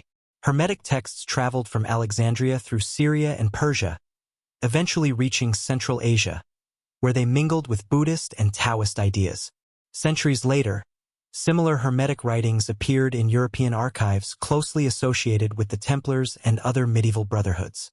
Another strand of the Silk Road's influence came through Nestorian Christianity, a sect that spread as far as China. Nestorian monks wrote manuscripts in Syriac and Chinese that hinted at deeper symbolic teachings with parallels in both Greek mysteries and Eastern traditions. Their monasteries preserved texts valuable not for their religious content, but for the philosophical insights hidden within them. Then there were the Manichaeans, a mystical religion blending Persian dualism, Christian symbolism, Buddhist ethics, and Gnostic thought. Their missionaries traveled from Persia to China, carrying doctrines that seemed shockingly familiar to Zoroastrian magi, Christian monks, and Buddhist masters. Their concept of cosmic light trapped within material darkness mirrors metaphors later seen in Templar writings about spiritual warfare and inner purification. Even the architecture along the Silk Road reflected these exchanges. Temples, monasteries, shrines, and caravanserais shared geometric patterns and sacred proportions reminiscent of Egyptian, Persian, Indian, and Tigrayan designs. The same ratios used in Buddhist stupas appear in Islamic desert fortresses, and later in Gothic cathedrals linked to Templar patronage. As these ideas flowed back westward, they reached cities like Edessa, Antioch, and Jerusalem, places where Jewish mysticism, Greek philosophy, Christian theology, and Islamic scholarship collided. When Crusaders arrived, they stepped into a cultural crossroads shaped by centuries of Silk Road exchange. The knowledge they encountered here, mathematical teachings, star lore, symbolic rituals, mystical texts, was not purely Middle Eastern. It was global, shaped by thousands of miles of cultural transmission. And a select few crusaders were more than soldiers, they were watchers, observers, intellectuals. These men brought back manuscripts laden with ideas foreign to Europe. They returned with new visions of geometry, new interpretations of scripture, and new understandings of the relationship between light, mathematics, and divinity. These ideas percolated through monastic networks, scholarly circles, and eventually into the emerging military order that would become the Knights Templar. The Templars adopted elements strikingly similar to traditions that had flowed along the Silk Road. Ascetic discipline resembling Buddhist monastic practices, geometric symbolism echoing Persian and Central Asian designs, an ethos of purity reminiscent of Zoroastrian ethics, an interest in coded texts and hidden wisdom akin to Hermetic philosophy, an organizational structure similar to certain Eastern brotherhoods. Though they never reached China, the Templars lived in a holy land shaped by centuries of Silk Road influence. They absorbed ideas without always knowing where they originated. And in doing so, they became inheritors of a vast, ancient lineage of knowledge stretching across continents. The Silk Road did not simply move goods. It moved visions of the universe. It moved spiritual systems and mathematical principles. It moved stories that shaped future orders of faith and war. And one day, long after the caravans fell silent and the desert swallowed forgotten oases, echoes of this ancient exchange would find their way into the rituals, architecture, and secret traditions of the most enigmatic brotherhood of medieval Europe. The Crusaders expected the Holy Land to be a battlefield filled with familiar enemies, archers, cavalry, and fortified walls. What they did not expect was to encounter a force unlike anything in Europe, a hidden mountain nation whose warriors moved like shadows, whose loyalties were invisible, and whose power came not from numbers but from knowledge. These were the Nizari Ismailis, whom the Crusaders would come to call the Assassins. Yet the name barely captures what they truly represented. To the Crusaders, they were a rumor. To the people of the East, they were a living paradox. At once feared and respected, violent and philosophical, secretive and astonishingly organized. High in the rugged Alborz mountains of Persia stood Alamut, the eagle's nest, an impregnable fortress carved into the backbone of the earth. The Ismaili sect had claimed the stronghold in the 11th century under the leadership of Hassan I Sabah, a scholar-turned-strategist who believed knowledge was more powerful than armies. From this mountain citadel, he created a network of fortified sites stretching across Persia and Syria. These strongholds weren't simply defensive positions, they were schools, archives, and laboratories of strategic thinking. Their inhabitants studied mathematics, astronomy, philosophy, and the art of covert operations. They believed the physical world was layered with hidden truths, and that human beings could ascend toward enlightenment through discipline and understanding. When the first Crusaders reached the Levant, the Ismailis were already masters of espionage and psychological warfare.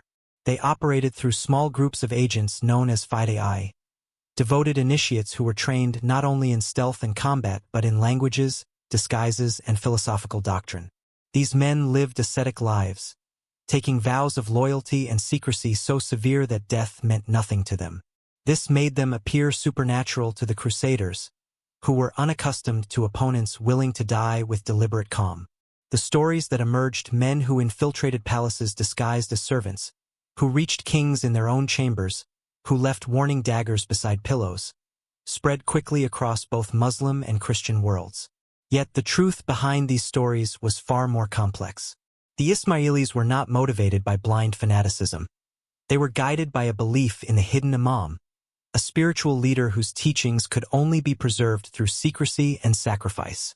Their actions were deliberate, strategic, and often used to influence political landscapes without engaging in large-scale battles. In a region fractured by competing empires, they became a balancing force, eliminating threats, manipulating alliances, and defending their communities from destruction. When the Crusaders first encountered the Ismailis, they were stunned. These warriors seemed to operate by rules entirely foreign to Western chivalry. Crusaders valued visible honor, open battle, and brute strength. The Ismailis valued intellect, subtlety, and the art of striking with minimal force. Their worldview blended Persian philosophy, Islamic theology, and older esoteric traditions, forming a system that felt to some crusaders like a mirror image of their own monastic military aspirations, but sharpened in secrecy. One of the most extraordinary events was the meeting between Reynald of Chatillon, a notoriously brutal crusader lord, and the leaders of the Syrian Ismailis. Reynald, known for raiding caravans and massacring villages, expected an easy victory over what he assumed were mere mountain rebels. But the Ismailis proved more elusive and psychologically sophisticated than any enemy he had faced.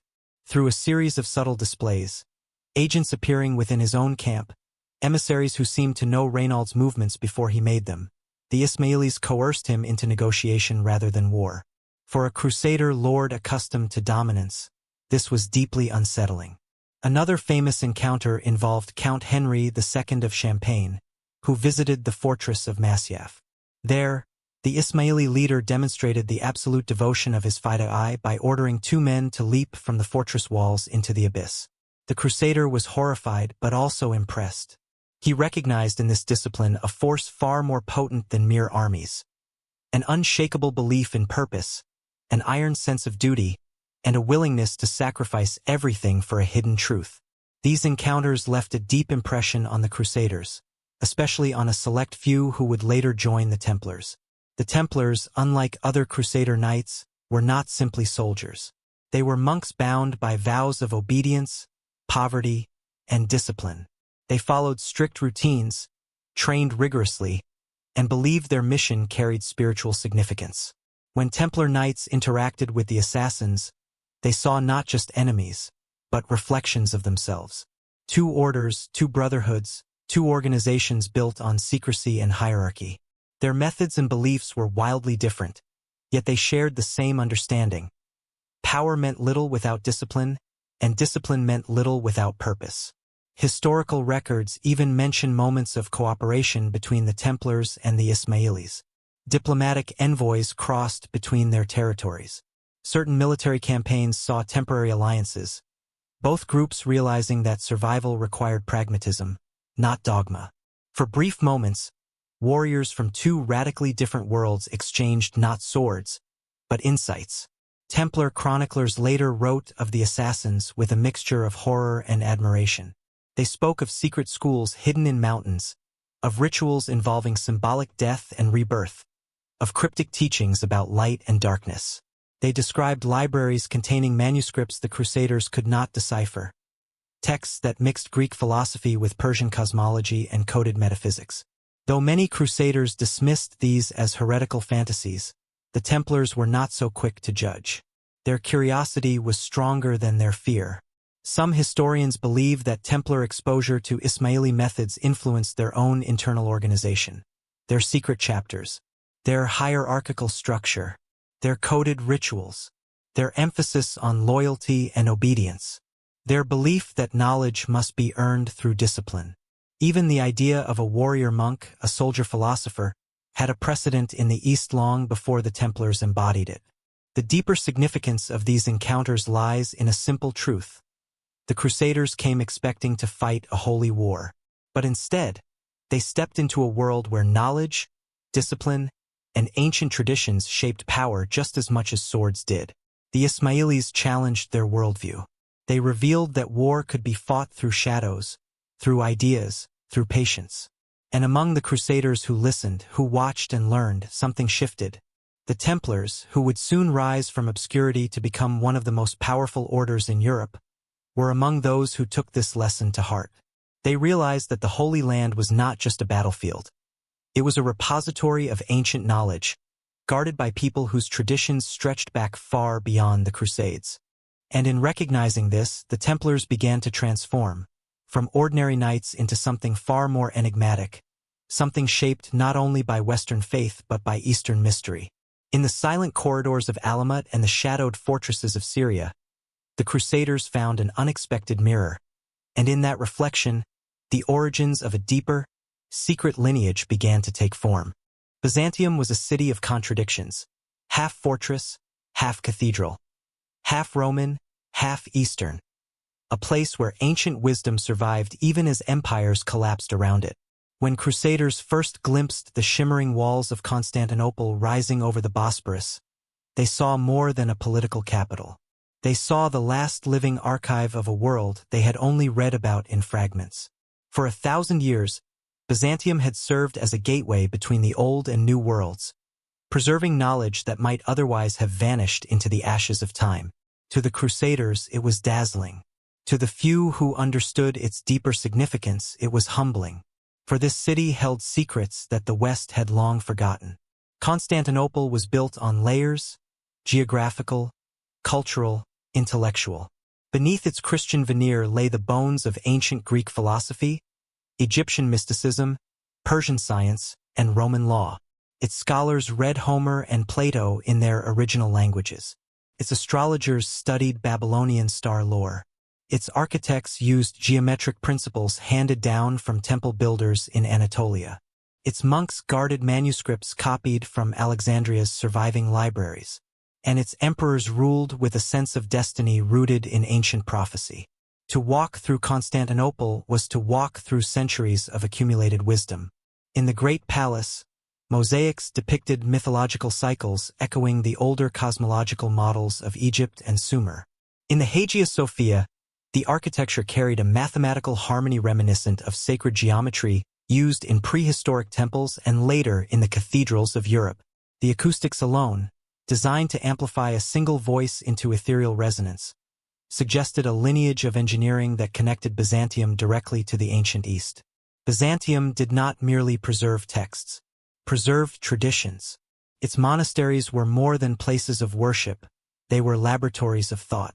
Monks experimented with herbal medicine, transcribed alchemical texts, decoded symbolic visions, and debated theological questions that would have shocked Latin Europe. In secluded scriptoria, scribes copied manuscripts inherited from Greek, Syrian, Coptic, and Persian scholars. Many of these texts blended mathematical systems with mystical interpretations of the cosmos, ideas that would later influence Islamic alchemists, Hebrew Kabbalists, and medieval Christian mystics. One category of manuscripts especially fascinated Byzantine scholars: Hermetic writings, attributed to the legendary sage Hermes Trismegistus. These works blended geometry, astronomy, theology, and spiritual alchemy. They described the universe as a living structure aligned with mathematical laws. They spoke of hidden movements of the stars, of cosmic cycles, of rituals designed to elevate the human mind. Such texts likely originated as a fusion of Egyptian temple lore and Greek philosophical interpretation, exactly the kind of blended knowledge Byzantium excelled at preserving.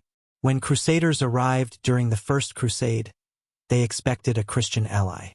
They expected familiar theology. Instead, they found priests who spoke in symbols, scholars who quoted Plato and Aristotle as comfortably as scripture, and emperors whose worldview was steeped in a cosmology centuries older than Western Christendom. For many Crusaders, this was confusing. For others, intimidating. But for a small number, those with curious minds, it was inspiring.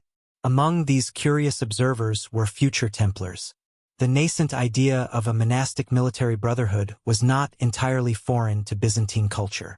The empire itself had warrior monks, small orders that blended ascetic discipline with martial training.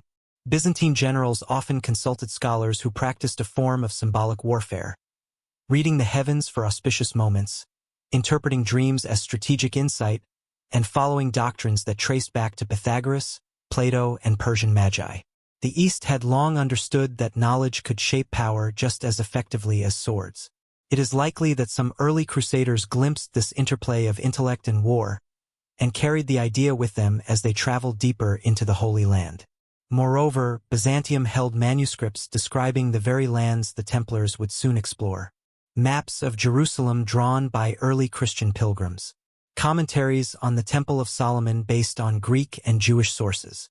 Mathematical diagrams showing the proportions of ancient sanctuaries. Writings about relics, hidden chambers, and subterranean structures beneath sacred sites.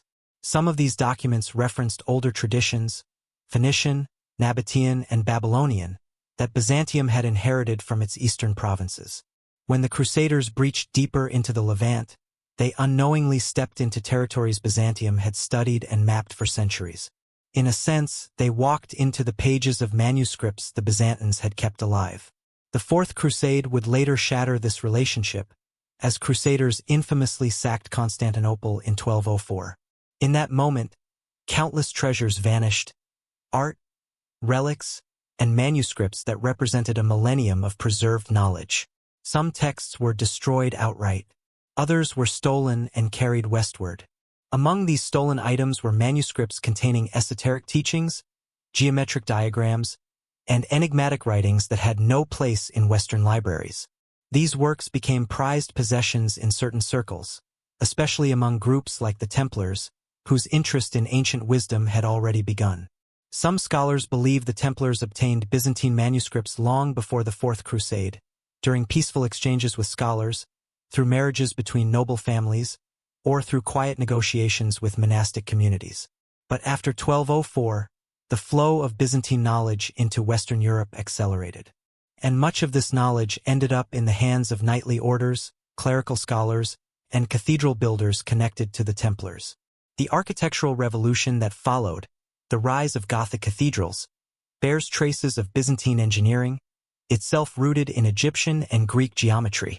The Templars financed, influenced, and protected the builders of many such cathedrals. The knowledge pipeline from Byzantium to Europe was not accidental. It was carried by those who valued its power. In the end, Byzantium served as a bridge, a living archive connecting ancient civilizations to the medieval world. Its scholars acted as guardians of memory, preserving texts that would otherwise have been lost to conquest or time. Its monasteries sheltered ideas that belonged to no single religion. Its philosophy merged the rational with the mystical, the geometric with the divine. For the Templars, whose destiny lay in a unique fusion of faith, discipline, and hidden knowledge, Byzantium represented something irreplaceable, a final gatekeeper to the past. When they crossed that threshold, whether through conversation, trade, conflict, or conquest, they inherited more than relics or alliances. They inherited a lineage of ideas stretching from ancient Egypt to classical Greece, from Persian mysticism to Jewish ritual science. And in that inheritance, the seeds of a deeper, more enigmatic Templar identity began to bloom, one shaped not only by Western faith, but by Eastern wisdom preserved behind the shimmering walls of Constantinople.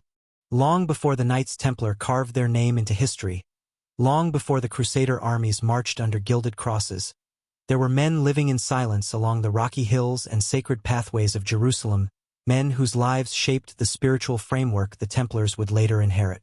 These were not warriors, not nobles, not crusading heroes. They were hermits, monks, and guardians, living in caves and crude stone cells near the Church of the Holy Sepulchre and along the ancient roads leading into the Holy City. They formed a quiet brotherhood with no banners, no commandery, no formal name. Yet their influence paved the way for one of the most powerful orders in medieval Europe. To the pilgrims arriving from distant lands, these hermits appeared almost mythical. Clad in rough wool or simple linen, their faces burned by the desert sun, they moved through the holy city like ghosts, calm, patient, and deeply connected to the sacred landscape. Many lived in total poverty, owning nothing but a staff, a bowl, and their faith.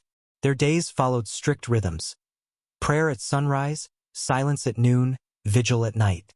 They slept on straw or directly on stone. They ate little. They spoke less.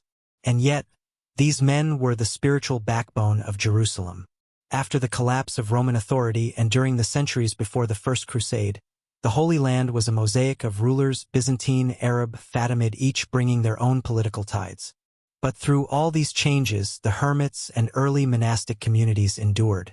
They cared for pilgrims who braved deserts, bandits, and hunger to see the sacred sites of Christianity. They protected shrines when armies marched across the region. They maintained chapels, guarded relics, and mapped hidden paths through the hills so that travelers could reach holy places safely. In this era, Jerusalem was not merely a city. It was the heart of a spiritual geography, an axis mundi. And these guardians saw themselves not as owners of the land, but as custodians of its sanctity. One of the earliest organized groups was the Canons of the Holy Sepulchre, a small community living near the tomb of Christ.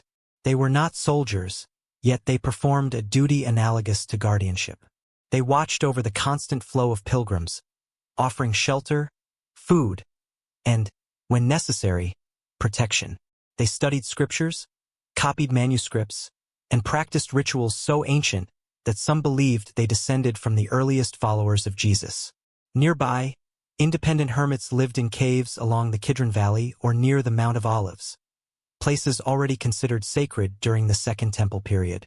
Some hermits claimed lineage from ancient Jewish ascetics. Others followed the traditions of early Christian anchorites from Egypt and Syria. Their teachings blended desert mysticism, monastic discipline, and the belief that holiness came not from wealth or power, but from absolute humility. These early guardians cultivated a spiritual intensity that radiated through the region. They were known for their unwavering devotion, their self-imposed hardships, and their willingness to stand between danger and the vulnerable. When pilgrims were attacked by thieves or harassed at city gates, these hermits, seemingly frail, acted with surprising courage. Not through violence, but through presence. They confronted danger out of duty, not pride. This ethos, protect the innocent, live humbly, obey a higher calling, would later become the core of the Templar rule. As the number of pilgrims increased in the early 11th century, these solitary guardians faced new challenges. The roads to Jerusalem became more dangerous. Banditry grew as political instability spread. Some pilgrims never reached the holy city. Others arrived wounded or traumatized. The hermits did what they could, but they lacked organization, resources, and numbers. This situation set the stage for something new. By the time the First Crusade began in 1096, stories circulated in Europe about the brave but overwhelmed guardians of the Holy Sepulchre. Crusaders arriving in Jerusalem saw firsthand the devotion of these men. Standing barefoot in prayer, guiding pilgrims through labyrinthine streets, tending to the sick in makeshift shelters. Their humility struck a deep chord. These hermits lived closer to the original teachings of Christ than any noble or knight could claim. Some knights began to ask a bold question. What if warriors lived like these holy men? What if soldiers could combine discipline, purity, and devotion with the strength of arms? This idea, radical for its time, took root in a few hearts. It was in this atmosphere that a small band of knights would eventually approach the canons and hermits and propose a revolutionary concept. A brotherhood of warrior monks dedicated not to conquest, but to protecting pilgrims along the very roads these early guardians had walked for generations. The hermits did not give these knights military strategy or weapons. They gave them something far more powerful. A model of spiritual discipline, a code of humility, a tradition of silent service, a belief that sacred duty transcends personal desire, a legacy of guarding the holy city not through domination, but through sacrifice. Many elements of the Templar lifestyle came directly from these early communities. Communal meals in silence, a simple clothing, vows of poverty and obedience, a ritual purification, strict daily routines, guardianship as a spiritual calling. Even their identity as poor knights echoes the hermit's ethos of renouncing wealth in pursuit of divine purpose. It is easy to imagine that in those years between the First Crusade and the birth of the Templars, future founders like Hugues de Payens spent long evenings in quiet conversation with these guardians. Sitting in dimly lit chapels, listening to desert wind rustle through olive trees, absorbing a worldview unlike anything he had known in Europe. These hermits were not just caretakers of sacred places, they were living relics of ancient traditions.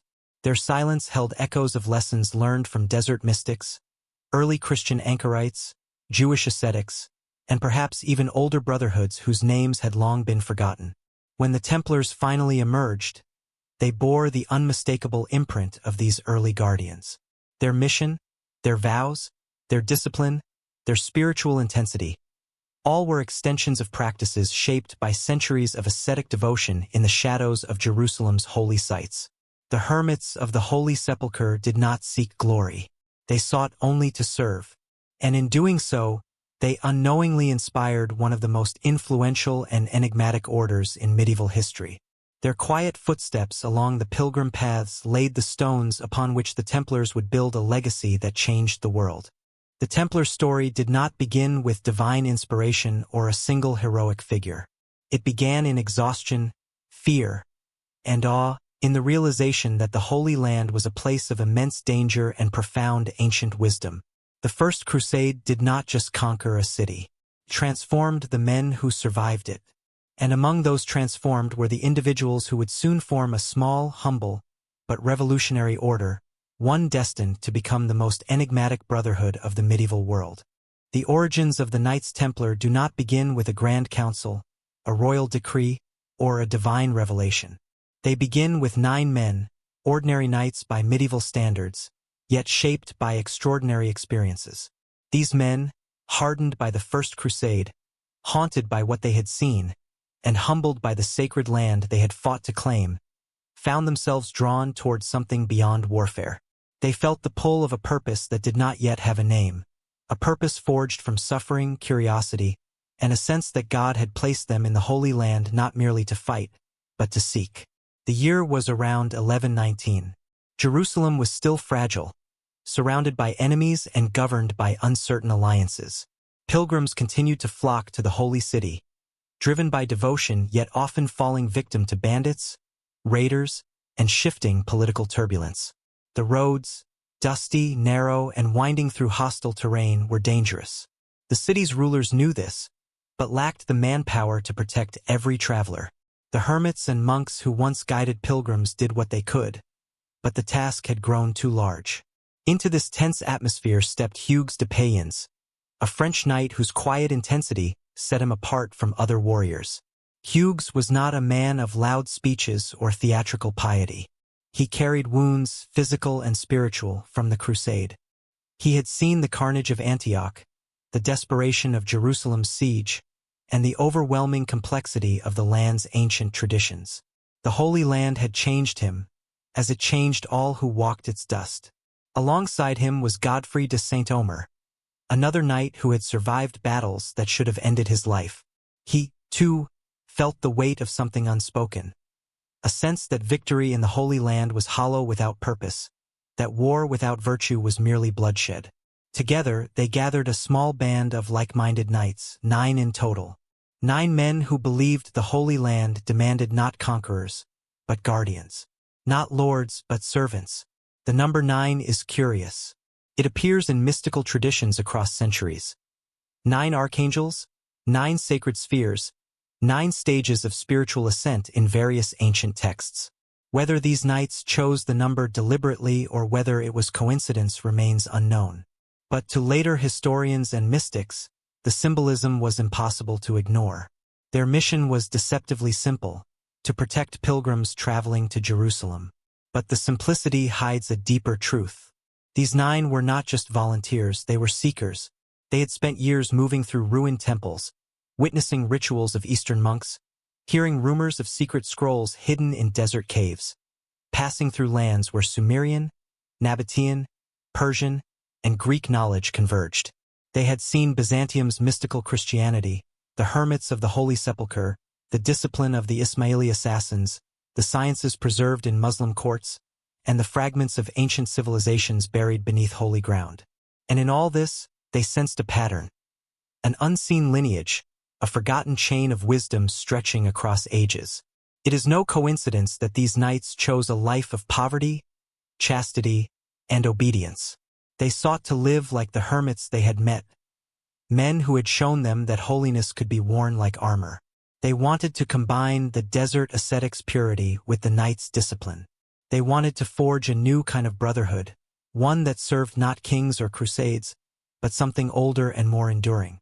The moment that transformed their intentions into destiny came when they approached King Baldwin II of Jerusalem. Baldwin, a pragmatic ruler, recognized both the sincerity and the potential of these 9 knights. He granted them an unusual home, a wing of the Al-Aqsa Mosque, believed at the time to stand on the ruins of Solomon's Temple. To live atop such sacred ground was not only an honor, it was a symbolic statement. The 9 knights accepted this place not for comfort, but for meaning. They slept above ancient stones. They prayed in chambers built upon foundations older than Judaism. They studied the land's geometry, legends, and ruins. And, though not officially recorded, they began to explore the hidden spaces beneath the Temple Mount. What they found, or believed they found, remains one of history's most guarded mysteries. Some chroniclers speak of tunnels, some of sealed chambers, some of manuscripts no one could decipher. Others whisper of older relics, objects linked not only to biblical history but to traditions far older, reaching back to Egypt or Mesopotamia or even prehistoric cultures whose names are lost. Whether their discoveries were real, rumored, or misinterpreted, one thing is undeniable. After these explorations, the 9 knights were no longer merely protectors of pilgrims. Their order, still tiny, still unofficial, began to take shape around a deeper mission. One rooted in guardianship, discipline, and the pursuit of knowledge hidden beneath layers of history. While other Crusader knights feasted, ransomed prisoners, or fled back to Europe, the 9 riders of Jerusalem devoted themselves to silence, secrecy, and service. They trained relentlessly, ate simply, and prayed together. Their poverty was genuine. Their humility shocked nobles. Their commitment set them apart. Pilgrims soon felt safer on the roads, and word spread quickly. There are knights in Jerusalem who protect the weak without asking for payment. They live like monks but fight like lions. They guard more than pilgrims, they guard secrets. By the mid-1120s, their reputation reached Europe. A French abbot, Bernard of Clairvaux, the most influential spiritual leader of his time, took an interest in these unusual knights. He saw in them something revolutionary. The fusion of monks and warriors, action and contemplation, blade and scripture. But Bernard also sensed something deeper, something ancient, something the 9 did not fully understand themselves. The riders who had once marched through Jerusalem's dust were now riding toward destiny. Their mission was expanding, their purpose sharpening, their order solidifying. And it all began with 9 men wandering through a land of shattered empires, forgotten temples, desert mystics, celestial cults, and ancient ruins, searching for protection, searching for meaning, and perhaps, unknowingly, searching for a fragment of a lost world that had been waiting beneath their feet. The 9 riders were not the beginning of the Templars. They were the spark, the first beat in a long, mysterious rhythm that would echo across continents and centuries. The excavations beneath the Temple Mount were never officially recorded. No Crusader chronicle, no royal charter, no church document openly describes what the first 9 Templars did during the years they lived above the ancient foundations of Solomon's Temple. And yet, the silence is deafening. For nearly a decade, 9 long, unaccounted years, the original Templar Knights conducted activities no one in authority fully understood. They were not patrolling roads. They were not escorting pilgrims. They were digging. But the question has always lingered. What were they looking for? Or more unsettling, what exactly did they find? To understand this mystery, imagine the setting. The Temple Mount was a palimpsest of civilizations layered on top of one another. Beneath the Crusader-era Al-Aqsa Mosque lay the ruins of Herod's temple. Beneath those ruins lay foundations dating back to the first Temple of Solomon. Beneath those older structures still possibly connected to Canaanite cults, Phoenician builders, or even pre-biblical societies whose identities remain unknown. The 9 knights slept above these ancient strata. Every night, they lay on stone that held 3,000 years of concealed history. Every morning, they descended into a world of dim corridors, sealed shafts, collapsed chambers, and blocked tunnels. Some of these tunnels were rumored to lead west toward the Tyropean Valley. Others extended deep beneath what medieval sources called the Stables of Solomon, a vast subterranean complex the Crusaders repurposed as their headquarters. The Templars were strangely fixated on this underground labyrinth, an obsession that makes little sense if their only mission was protecting pilgrims. But if their mission was knowledge, recovery, preservation, discovery, then their actions suddenly align. According to several later accounts, Arabic, Jewish, Byzantine, and even European, the Templars uncovered objects of immense antiquity. These accounts differ wildly in detail, yet they share a peculiar pattern. None speak of gold or wealth. None mention jewels or crowns. None describe items of material value. Instead, they describe knowledge. Fragments of scrolls written in scripts older than Hebrew. Copper sheets etched with geometric diagrams. Stone markers engraved with astronomical symbols. Tools that looked ceremonial rather than practical. Artifacts associated with purification rituals. Maps, if they were maps at all, showing constellations no longer visible. Some sources claim the Templars found portions of the Copper Scroll, the same enigmatic text associated with hidden treasures, but also with coded instructions tied to ancient rituals. Others believe they found remnants of the Book of Enoch, an early mystical text banned by later Jewish and Christian authorities for its unsettling cosmology. There were also rumors of pre-biblical star charts, possibly linked to desert peoples who practiced a form of theosophical astronomy thousands of years before the Templars ever arrived. But the most persistent, most intriguing rumor centers on a mysterious object often referred to simply as the instrument, not a relic, not a weapon, but a device of knowledge. Arab chroniclers writing centuries later describe it as a copper object bearing the sky on its face. Jewish sources speak of a model that showed the order of creation. Some Masonic legends hint at a geometric key, and a handful of Templar documents, written cryptically, suggest something astonishing. A cosmological diagram so old, even the first temple priests did not understand its origin. What if the Templars found not treasure, but a teaching? Something carried forward from Sumerian sky priests, Egyptian temple mathematicians, Nabatean engineers, Greek Pythagoreans, or perhaps even older civilizations whose craftsmanship shaped the earliest layers of Jerusalem itself. The artifact, whatever form it took, seemed to carry knowledge of celestial alignments as cycles of time, sacred geometry, spatial harmonics, symbolic cosmology, and possibly ritual functions long forgotten. This was knowledge that transcended religion. Knowledge that predated the scriptures. Knowledge that, if understood correctly, could reshape a brotherhood from the inside out. When the Templars emerged from their hidden decade, they were different. Their rule was stricter, their rituals more disciplined, their symbols more geometric. Their theology had acquired a subtle dualistic edge, echoing Persian cosmology and early mystical Christianity. Their architecture, especially in Europe, displayed mathematical proportions unseen since antiquity. Something had changed them, something they found or believed they found beneath the Temple of Solomon. And yet the knights spoke nothing of it. Their vow of silence was absolute.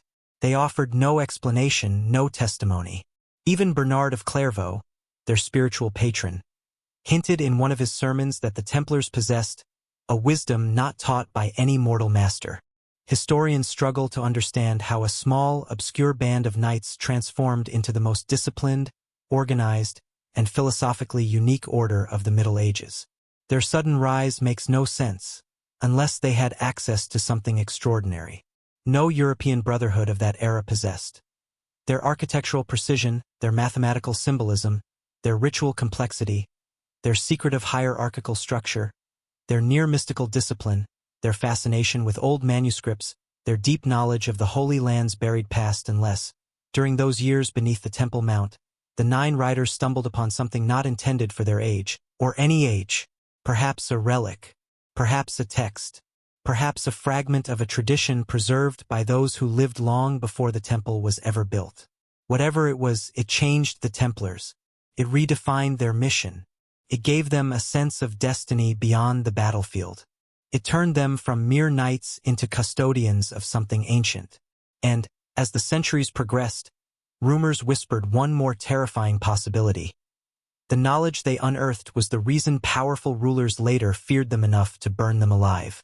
Not because they possessed wealth, not because they challenged kings, but because they carried fragments of a forgotten wisdom, one that might have rewritten history had they lived long enough to reveal it. In Section 19, this secret legacy will begin to weave itself into the very rules, codes, and architecture the Templars built, turning their order into something far older than anyone realized. The Templars were not merely warriors or guardians.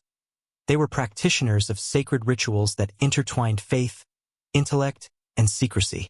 These ceremonies were designed to protect knowledge, relics, codices, and the Vatican seal, creating layers of spiritual and symbolic security that extended beyond physical barriers. The rituals were both practical and mystical, blending liturgical actions with encoded gestures, symbolic arrangements, and precise timings, often linked to celestial events or hidden architectural markers.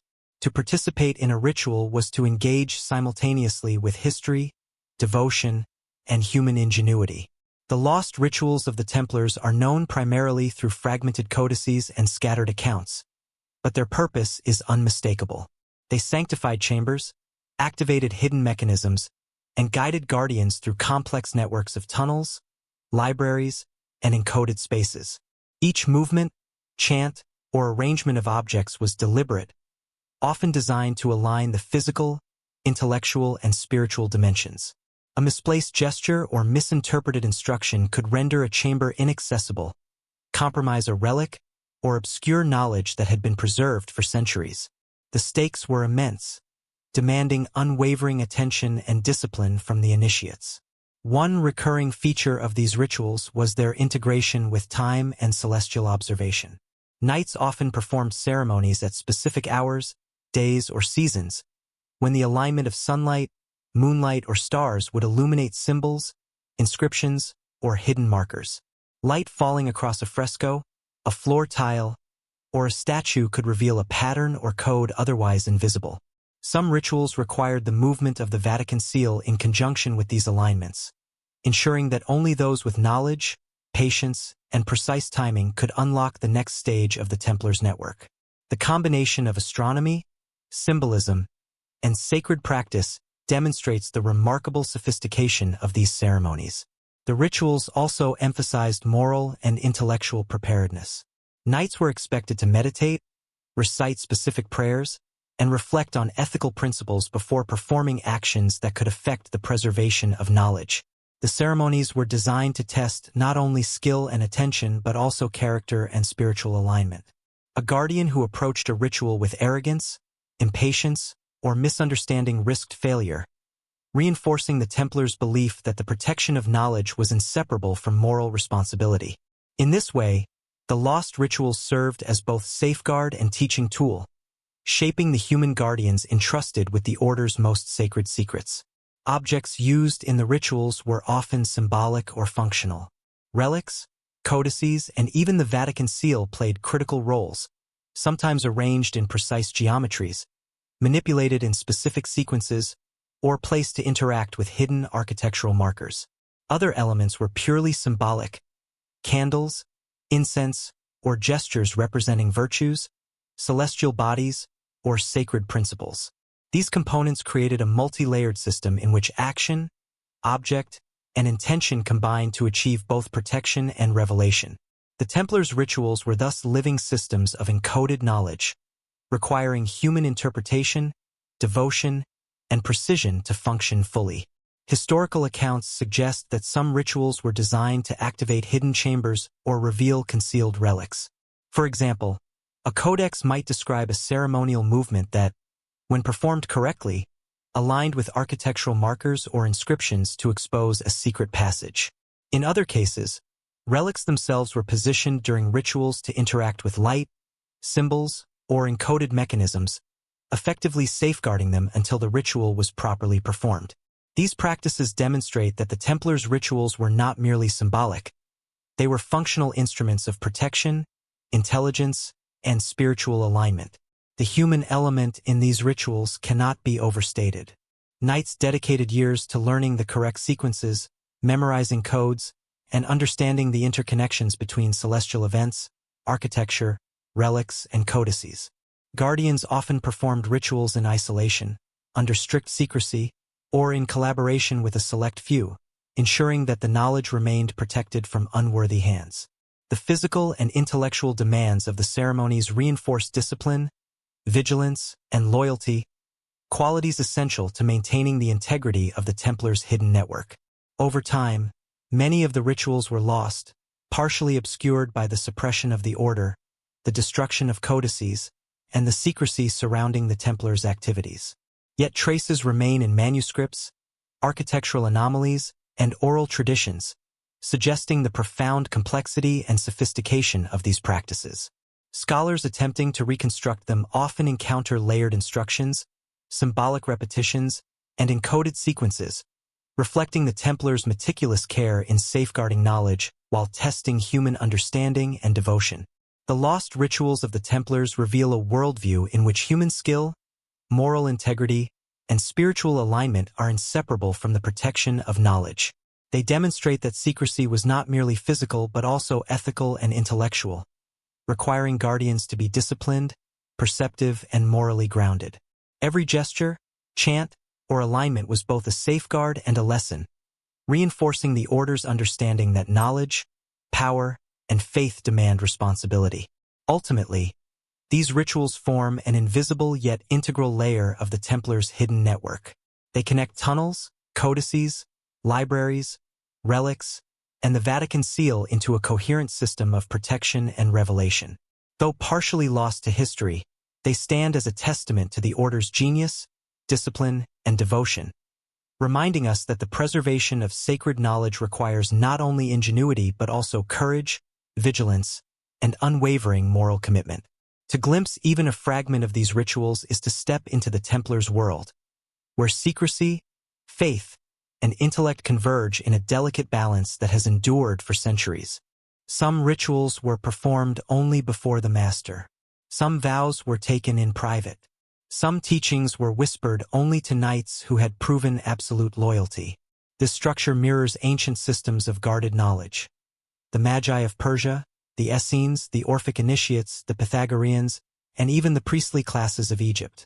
It suggests that the Templars, whether intentionally or by the influence of what they found beneath the Temple Mount, understood that power must be layered, protected, and revealed only to those prepared to receive it. Their symbol, the red cross, also carried deeper meaning. Red for sacrifice, a symmetric shape echoing ancient solar and cosmological symbols. A geometric pattern bridging east and west. For the Templars, the cross was not merely a Christian emblem. It was a statement of cosmic alignment, a unifying symbol connecting heaven, earth, body, and spirit. And so, the Templars codified a system that was astonishingly modern in its psychological insight. They trained the mind as fiercely as the body. They believed that spiritual purity strengthened military courage. They understood that a brotherhood functioning as a unified entity was stronger than any individual knight. The rule was their operating system, their blueprint. But beneath its everyday commands lay echoes of ancient laws. Laws shaped by civilizations that had tried for millennia to merge earthly living with cosmic order. Knowledge they likely glimpsed in manuscripts, ruins, and symbols during their excavations. Knowledge they may have felt lingering beneath the stones of the temple. Knowledge they shaped, reinterpreted, and integrated into a new order destined to become immortal. The Templars believed they were building something sacred, something aligned with divine will. What they perhaps never realized was that they were reviving something older, something that had been waiting, even after thousands of years, to be remembered. In Section 20, this hidden synthesis will manifest in stone, in the rising spires, impossible vaults, and luminous geometries of the Gothic cathedrals the Templars helped bring into the world. The birth of Gothic architecture is usually told as a story of European ingenuity, of master builders, brilliant stonemasons, and visionary bishops who sought to lift stone toward heaven. But this explanation is incomplete, too convenient, too modern. For when the first Gothic cathedrals rose from the soil of France, they did so with a suddenness and precision that baffled chroniclers of the age. It was as if a new language of stone had appeared overnight, already fluent, already perfected. And in the shadows of these rising spires, behind the scaffolds and stonecutters, stood an order of men uniquely positioned to introduce radical ideas into Europe's architectural bloodstream, the Knights Templar. To understand how, one must look not to the cathedrals themselves, but to the lands the Templars had walked before returning to Europe. The Templars were not architects in the conventional sense. They were warriors, monks, ascetics. Yet their years in the Holy Land exposed them to architectural traditions radically different from the Romanesque style then dominating Europe. They lived among ruins shaped not by brute force, but by ancient mathematics, temples planned according to cosmic alignments, arches built on harmonic ratios, underground chambers engineered with acoustic precision. They walked beneath Nabatean vaults that captured sunlight at equinoxes, through Byzantine domes that amplified whispers into song, past Islamic madrasas constructed with geometric principles centuries ahead of Europe.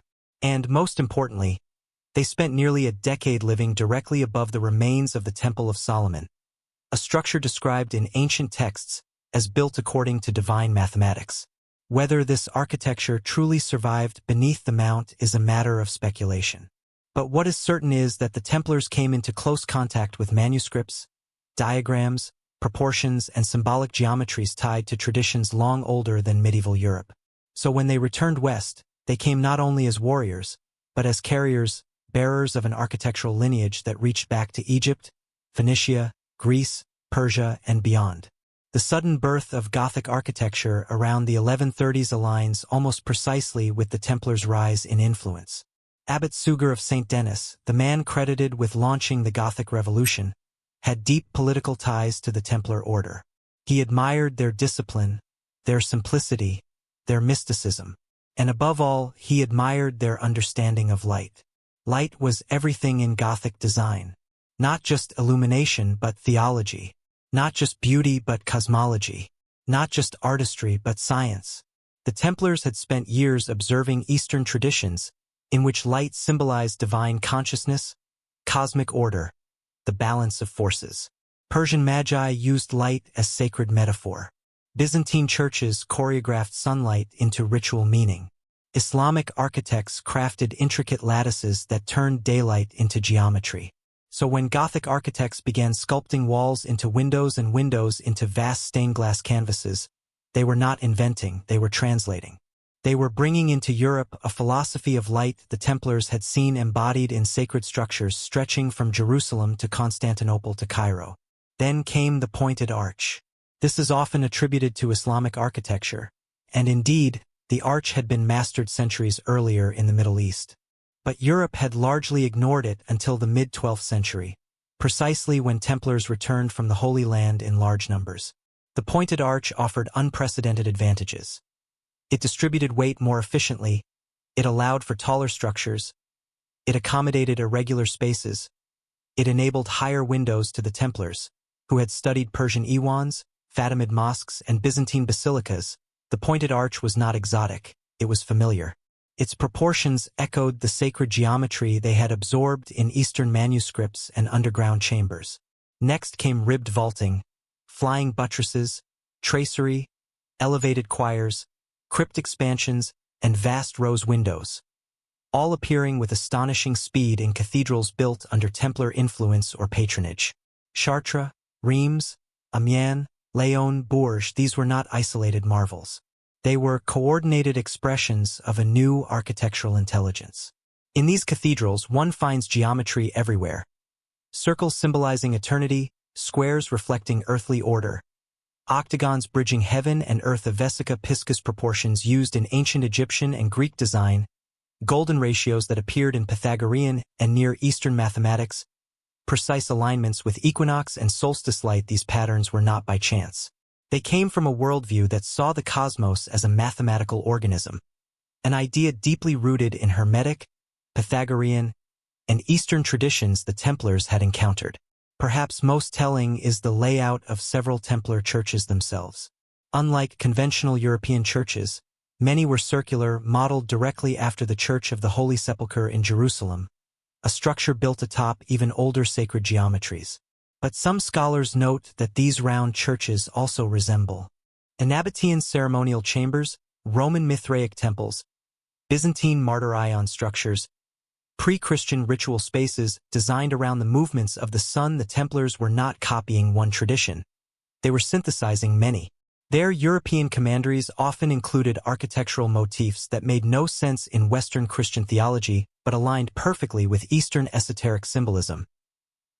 Star shapes, twin pillars, labyrinth patterns, numerological sequences, circular courtyards, underground chambers, all of this suggests the Templars were building not just fortresses and churches, but repositories, architectural texts encoded in stone, teaching cosmic principles to those able to read them.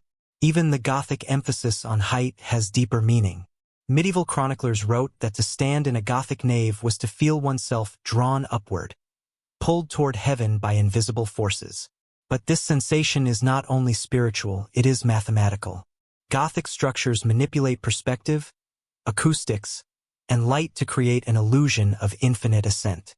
This mirrors the mystical ascent traditions of Persian Sufis, Jewish Merkava mystics, Byzantine Hesychast, a Pythagorean metaphysics, early Christian desert visionaries. And where did the Templars encounter these traditions? In the Holy Land, in Byzantium, in the ruins they explored beneath Jerusalem, in manuscripts carried across the Silk Road, in whispered teachings exchanged with hermits, monks, and mystics along ancient pilgrimage paths. Gothic architecture was not just a style, it was a revelation, a resurrection of ancient knowledge using medieval hands. The Templars did not build the cathedrals themselves, but they provided something far more critical. Funding the protection and networks of skilled craftsmen and manuscripts preserved from the East, architectural intelligence acquired abroad, a sacred geometry from forgotten traditions, and a theological vision in which light was sacred order made visible. It is no coincidence that cathedrals rose fastest and tallest in regions where the Templars held commanderies. Nor is it coincidence that when the Templars fell, Gothic architecture entered a slow decline, losing the precision and mysticism that defined its earliest, purest expressions. The cathedral was the West's attempt to rebuild the temple, not in Jerusalem but in Europe, an echo of the structure beneath which the Templars had walked, prayed, and dug, a stone memory of the knowledge they carried, a sanctuary of geometry, light, and hidden meaning, a silent testament to the ancient world returning through the hands of medieval knights. In Section 21, the story will shift toward the spread of Templar influence, how their network of fortresses, commanderies, and archives became a living map of ancient knowledge flowing across continents, and how this very reach would sow the seeds of their downfall. Templar influence did not spread like that of a conquering army. It spread like a network, quietly, efficiently, invisibly, connecting regions of Europe and the Middle East through a web of fortresses, commanderies, way stations, and safe houses. By the late 12th and early 13th centuries, the Knights Templar had built one of the most sophisticated logistical infrastructures the medieval world had ever seen. But this network was far more than a military supply chain or an economic engine. It was also a circulatory system for knowledge, carrying ideas, manuscripts, symbols, techniques, and whispered secrets across thousands of miles. To understand the magnitude of what the Templars created, imagine Europe and the Holy Land not as separate worlds, but as nodes on a single interconnected map. Wherever the Templars established a commandery, a transformation followed. Roads were stabilized, local economies strengthened, languages blended, skilled craftsmen moved freely, monks exchanged manuscripts, messages traveled with unprecedented speed. And, in subtle ways, the ancient philosophies the Templars had absorbed in the East began to seep into the intellectual fabric of the West. By 1200, the Templars had over 1,000 properties across Europe, including fortified commanderies, hidden retreats, circular churches, agricultural estates, river ports and mountain fortresses, urban houses, libraries. These properties were not random. They formed lines, straight, geometric chains, that many historians have noted align with ancient pilgrimage routes, Roman roads, and, in some cases, with star paths long recognized by earlier civilizations. Whether this was intentional or coincidence remains debated. But the effect was unmistakable. The Templars turned medieval Europe into a networked landscape for movement, communication, and exchange. The fortresses of knowledge Templar fortresses were unlike those of other orders. They were designed with mathematical precision, geometric layouts, optimized sightlines, symbolic proportions, and architectural echoes of Eastern fortifications the Templars had studied. Castles like Tomar in Portugal, Tortosa in Syria, Safed in Galilee, and La Couvertoirade in France functioned not only as defensive structures but as repositories. Inside these strongholds, the Templars stored manuscripts brought from the east, maps of ancient holy sites, coded scrolls referencing underground chambers, astronomical observations, architectural diagrams, relics of unknown origin, artifacts found during excavations. These collections varied from region to region. A commandery in Spain might house manuscripts on Islamic astronomy. A fortress in Portugal might safeguard knowledge inherited from North African mystics. A site in Occitania might contain Hermetic texts copied from Byzantine originals. Across the Alps, Templar houses sometimes sheltered scholars fleeing political turmoil, offering protection in exchange for copied manuscripts or shared insights. The order effectively built the first pan-European intellectual pipeline, centuries before the Renaissance. The hidden archives most Templar commanderies had a secretum, a closed archive accessible only to the master, the commander, and select senior knights. These rooms often lay underground or inside thick defensive walls, lit by narrow slits of sunlight or oil lamps. Their purposes varied. Some contained financial ledgers, meticulously recorded, forming the backbone of what would become the earliest versions of European banking. Others held ritual books and internal teachings, documents that outlined ceremonies, oaths, and symbolic meanings not shared with ordinary knights. Many stored manuscripts impossible to categorize within medieval European knowledge. Texts blending astronomy with theology or writings about Solomon's temple from Jewish mystics, mathematical diagrams echoing Pythagorean principles, star charts identical to those found in Arabic observatories, philosophical commentaries from Syriac and Coptic traditions, fragments of older scrolls, Hebrew, Aramaic, Greek, Arabic. What is striking is not merely the diversity of these archives, but their integration. The Templars did not treat these writings as foreign curiosities. They studied them, they absorbed them, they let these ancient ideas fuse with their own worldview. A network for ideas, not only power. The Templars' communication system was astonishingly advanced. Couriers traveled between commanderies with coded messages, using predetermined routes and stopping at Templar houses spaced perfectly for rest and resupply. Their reliance on ciphers, some geometric, some linguistic, implies contact with Eastern cryptographers who had mastered the art centuries earlier. These communications carried more than orders.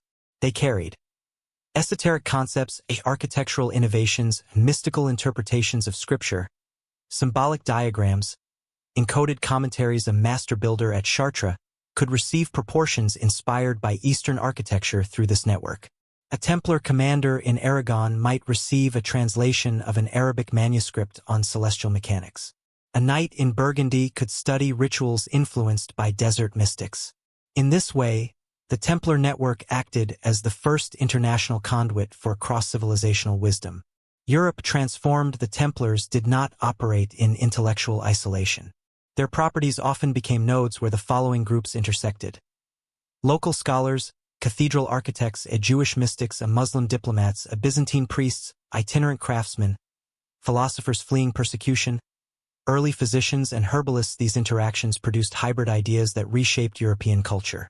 The rise of cathedral schools, the early spark of universities, the transmission of Greek philosophy back into Europe, and the first widespread use of advanced mathematics all occurred during the height of Templar influence.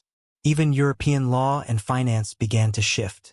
The Templars introduced letters of credit, deposit systems, secure vaulting, international banking mechanisms. These weren't inventions. They were adaptations, borrowed from systems used by Persians, Byzantines, and Islamic merchants. The shadow of suspicion, but their network had a darker consequence: fear. Kings watched as the Templars built a system more efficient than any state bureaucracy, more disciplined than any army, and more knowledgeable than many universities. They answered to no king. They paid no taxes. They communicated across borders freely. Their archives were closed, their rituals hidden, their influence vast. To a medieval monarch, this was intolerable. To a paranoid one, it was terrifying. Whispers began to spread. What do the Templars keep in their underground vaults? What knowledge do they protect? Why are their rituals private? Why do they grow more powerful each year? Some suspected the Templars had manuscripts that contradicted official church teachings. Others believed they possessed relics that challenged orthodox theology. A few whispered of idols, symbols, or rituals misunderstood by those outside the order. And the kings of Europe, especially Philip IV of France, began to imagine the Templars as a threat too large to tolerate. It was not their wealth that frightened rulers most. It was their knowledge, their network, their independence, their silence. A map of power and mystery. By the early 14th century, the Templars had become something unprecedented. A multinational organization that combined military strength, economic influence, spiritual discipline, and intellectual depth. Their map of Europe, fortresses, churches, archives, farms, ports, and safe houses, was a map of invisible power. A power older than kings. A power shaped by ancient traditions the Templars had inherited through their journeys in the East. A power that, one day, would provoke the wrath of monarchs who did not understand the difference between secrecy and heresy. The very network that made the Templars extraordinary would soon make them vulnerable. And in Section 22, that tension will erupt into the first sparks of the Templars' downfall, into political plots, church rivalries, and the quiet fear that ancient knowledge had returned to threaten the medieval world. The fall of the Knights Templar did not happen in a single moment. It began like a quiet crack in stone, small, almost invisible, spreading slowly through Europe's political foundations. For decades, the order had grown too powerful, too efficient, too independent. Kings trusted their gold, feared their discipline, and envied their reach. And by the early 1300s, no king feared them more than Philip IV of France. Philip was drowning in debt. Wars had drained his treasury. His taxes had sparked revolt. His enemies multiplied. Yet the Templars remained wealthy, respected, and, most dangerously, untouchable. Their vaults resisted royal intrusion. Their archives remained sealed. Their network stretched across borders no king controlled. To Philip, this was not a religious order. It was a rival kingdom. The church, weakened and relocated to Avignon, struggled to resist Philip's pressure. The loss of the Holy Land had shaken faith. Political fractures widened. In this fragile atmosphere, suspicion became a weapon. Whispers began. Why are the Templars so secretive? What do they guard in their vaults? What knowledge did they bring from the East? Philip seized these doubts. His advisors crafted accusations designed not to be proven, but to terrify. Heresy, blasphemy, strange rituals, forbidden symbols. Rumors of idols and secret teachings spread like wildfire. The truth did not matter, fear did. Then came October 13th, 1307, a Friday. At dawn, soldiers stormed every Templar commandery in France. Knights were dragged from their beds, shackled, interrogated. Torture extracted confessions, some true, most broken out of agony. Yet when Philip searched their vaults, he found little treasure. The Templars had prepared. Manuscripts vanished. Relics disappeared. Knowledge slipped beyond his reach. The arrests spread across Europe, and under mounting pressure, the Pope dissolved the order. Not condemning them, but erasing them to prevent scandal. The Templars' power was broken. But their silence remained untouched. And from that silence, their greatest mystery would be born. The Templars' destruction appeared total, an order erased in a single sweep of royal power. Yet as the fires died on the Isle de la Cite and Jacques de Molay's ashes drifted over the Seine, something strange happened. The Templars did not vanish. They dissolved into the shadows of Europe, scattering like sparks from a dying flame, each landing in a different corner of the world. Many fled to Portugal, where King Denis absorbed them into the newly created Order of Christ. Under a new name, They carried forward the discipline and secrets of their brotherhood. These men later guided navigators who would open the oceans, their knowledge of stars and geometry shaping the earliest routes of global exploration.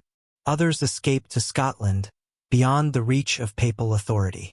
There, in a land woven with Celtic mysticism, Templar warriors blended with stonemasons and local clans. Legends claim they appeared at Bannockburn, fighting beside Robert the Bruce. Myth or truth, this merging of traditions seeded symbols and rituals that resurfaced centuries later in the lodges of secret brotherhoods. A quieter group slipped into monastic life, joining Cistercians, Orthodox hermits, and Sufi lodges. These men carried fragments of manuscripts, coded diagrams, and whispered traditions, pieces of an inheritance too dangerous to leave behind. They lived as monks but guarded knowledge far older than their cloisters.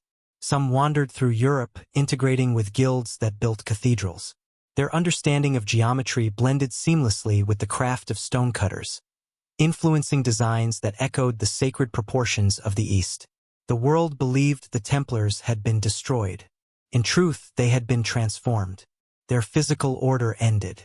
Their ideas began a new journey, and from these scattered fragments, a hidden lineage would continue, quietly shaping the centuries that followed. The collapse of the Templar order did not erase the knowledge they carried. It scattered it across Europe like shards of a broken mirror. Each piece reflected part of a far older worldview, shaped by civilizations the Templars had encountered in the Holy Land. And as these fragments settled into new hands, the world began to change. Cathedrals rose across France with mathematical precision and luminous geometry. Structures imbued with ideas the Templars had absorbed from Eastern architects and preserved in coded sketches. The Gothic style, with its obsession for light, height, and proportion, echoed the cosmic principles that had fascinated the Templar engineers. In Portugal, the Order of Christ guarded maps, star charts, and exotic manuscripts.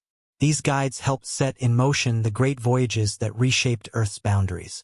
Navigation improved because someone somewhere had preserved older knowledge of winds, currents, and constellations. In secretive circles, scholars and mystics rediscovered ancient philosophies, Hermeticism, Pythagorean mathematics, Kabbalistic symbolism. Whether by accident or inheritance, many of these rediscoveries mirrored topics the Templars had studied in their underground archives.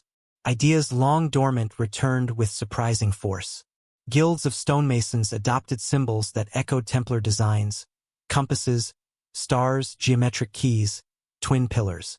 Rituals passed quietly from master to apprentice, mixing craft with philosophy. Though these guilds were not the Templars reborn, they carried hints of something older embedded in their traditions. The Templars' greatest legacy, however, was conceptual. The belief that truth has layers, that some knowledge is preserved for those with the discipline to seek it. This idea, born in ancient temples, nurtured in Eastern mysticism, and carried west by warrior monks, spread more widely after their fall than it ever had during their height. Their destruction scattered them, but the scattering awakened Europe. Their silence became a spark. As we reach the end of this journey, the story of the Templars stands revealed not as a closed chapter of medieval history, but as a bridge linking ancient civilizations to the modern age. Their rise and fall expose a deeper truth. Knowledge does not disappear when institutions collapse. It flows onward, changing shape, changing carriers, waiting for new minds to understand it.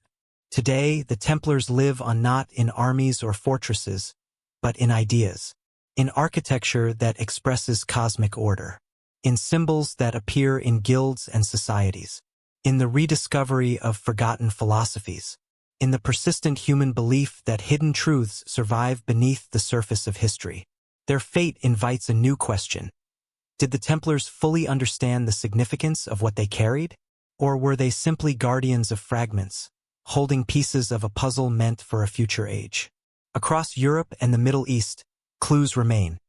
Manuscripts with unusual geometry, cryptic diagrams in cathedral stone, rituals that echo Eastern mysticism, maps that predate the explorers who used them. None are definitive. All are suggestive. The Templars were not the origin of these ideas, they were the conduit. A moment where knowledge passed from ancient hands into medieval minds, and from there into the unfolding story of humanity. So the final question is not about what they found, but about the world they helped shape. A world where we now possess tools, science, archaeology, data, global communication, that could finally piece together the fragments scattered across centuries. Perhaps the Templars were guardians of a message. Perhaps we are the ones meant to read it. Their order fell. Their mystery did not. And their legacy, woven from forgotten civilizations, might still be waiting for its ultimate discovery.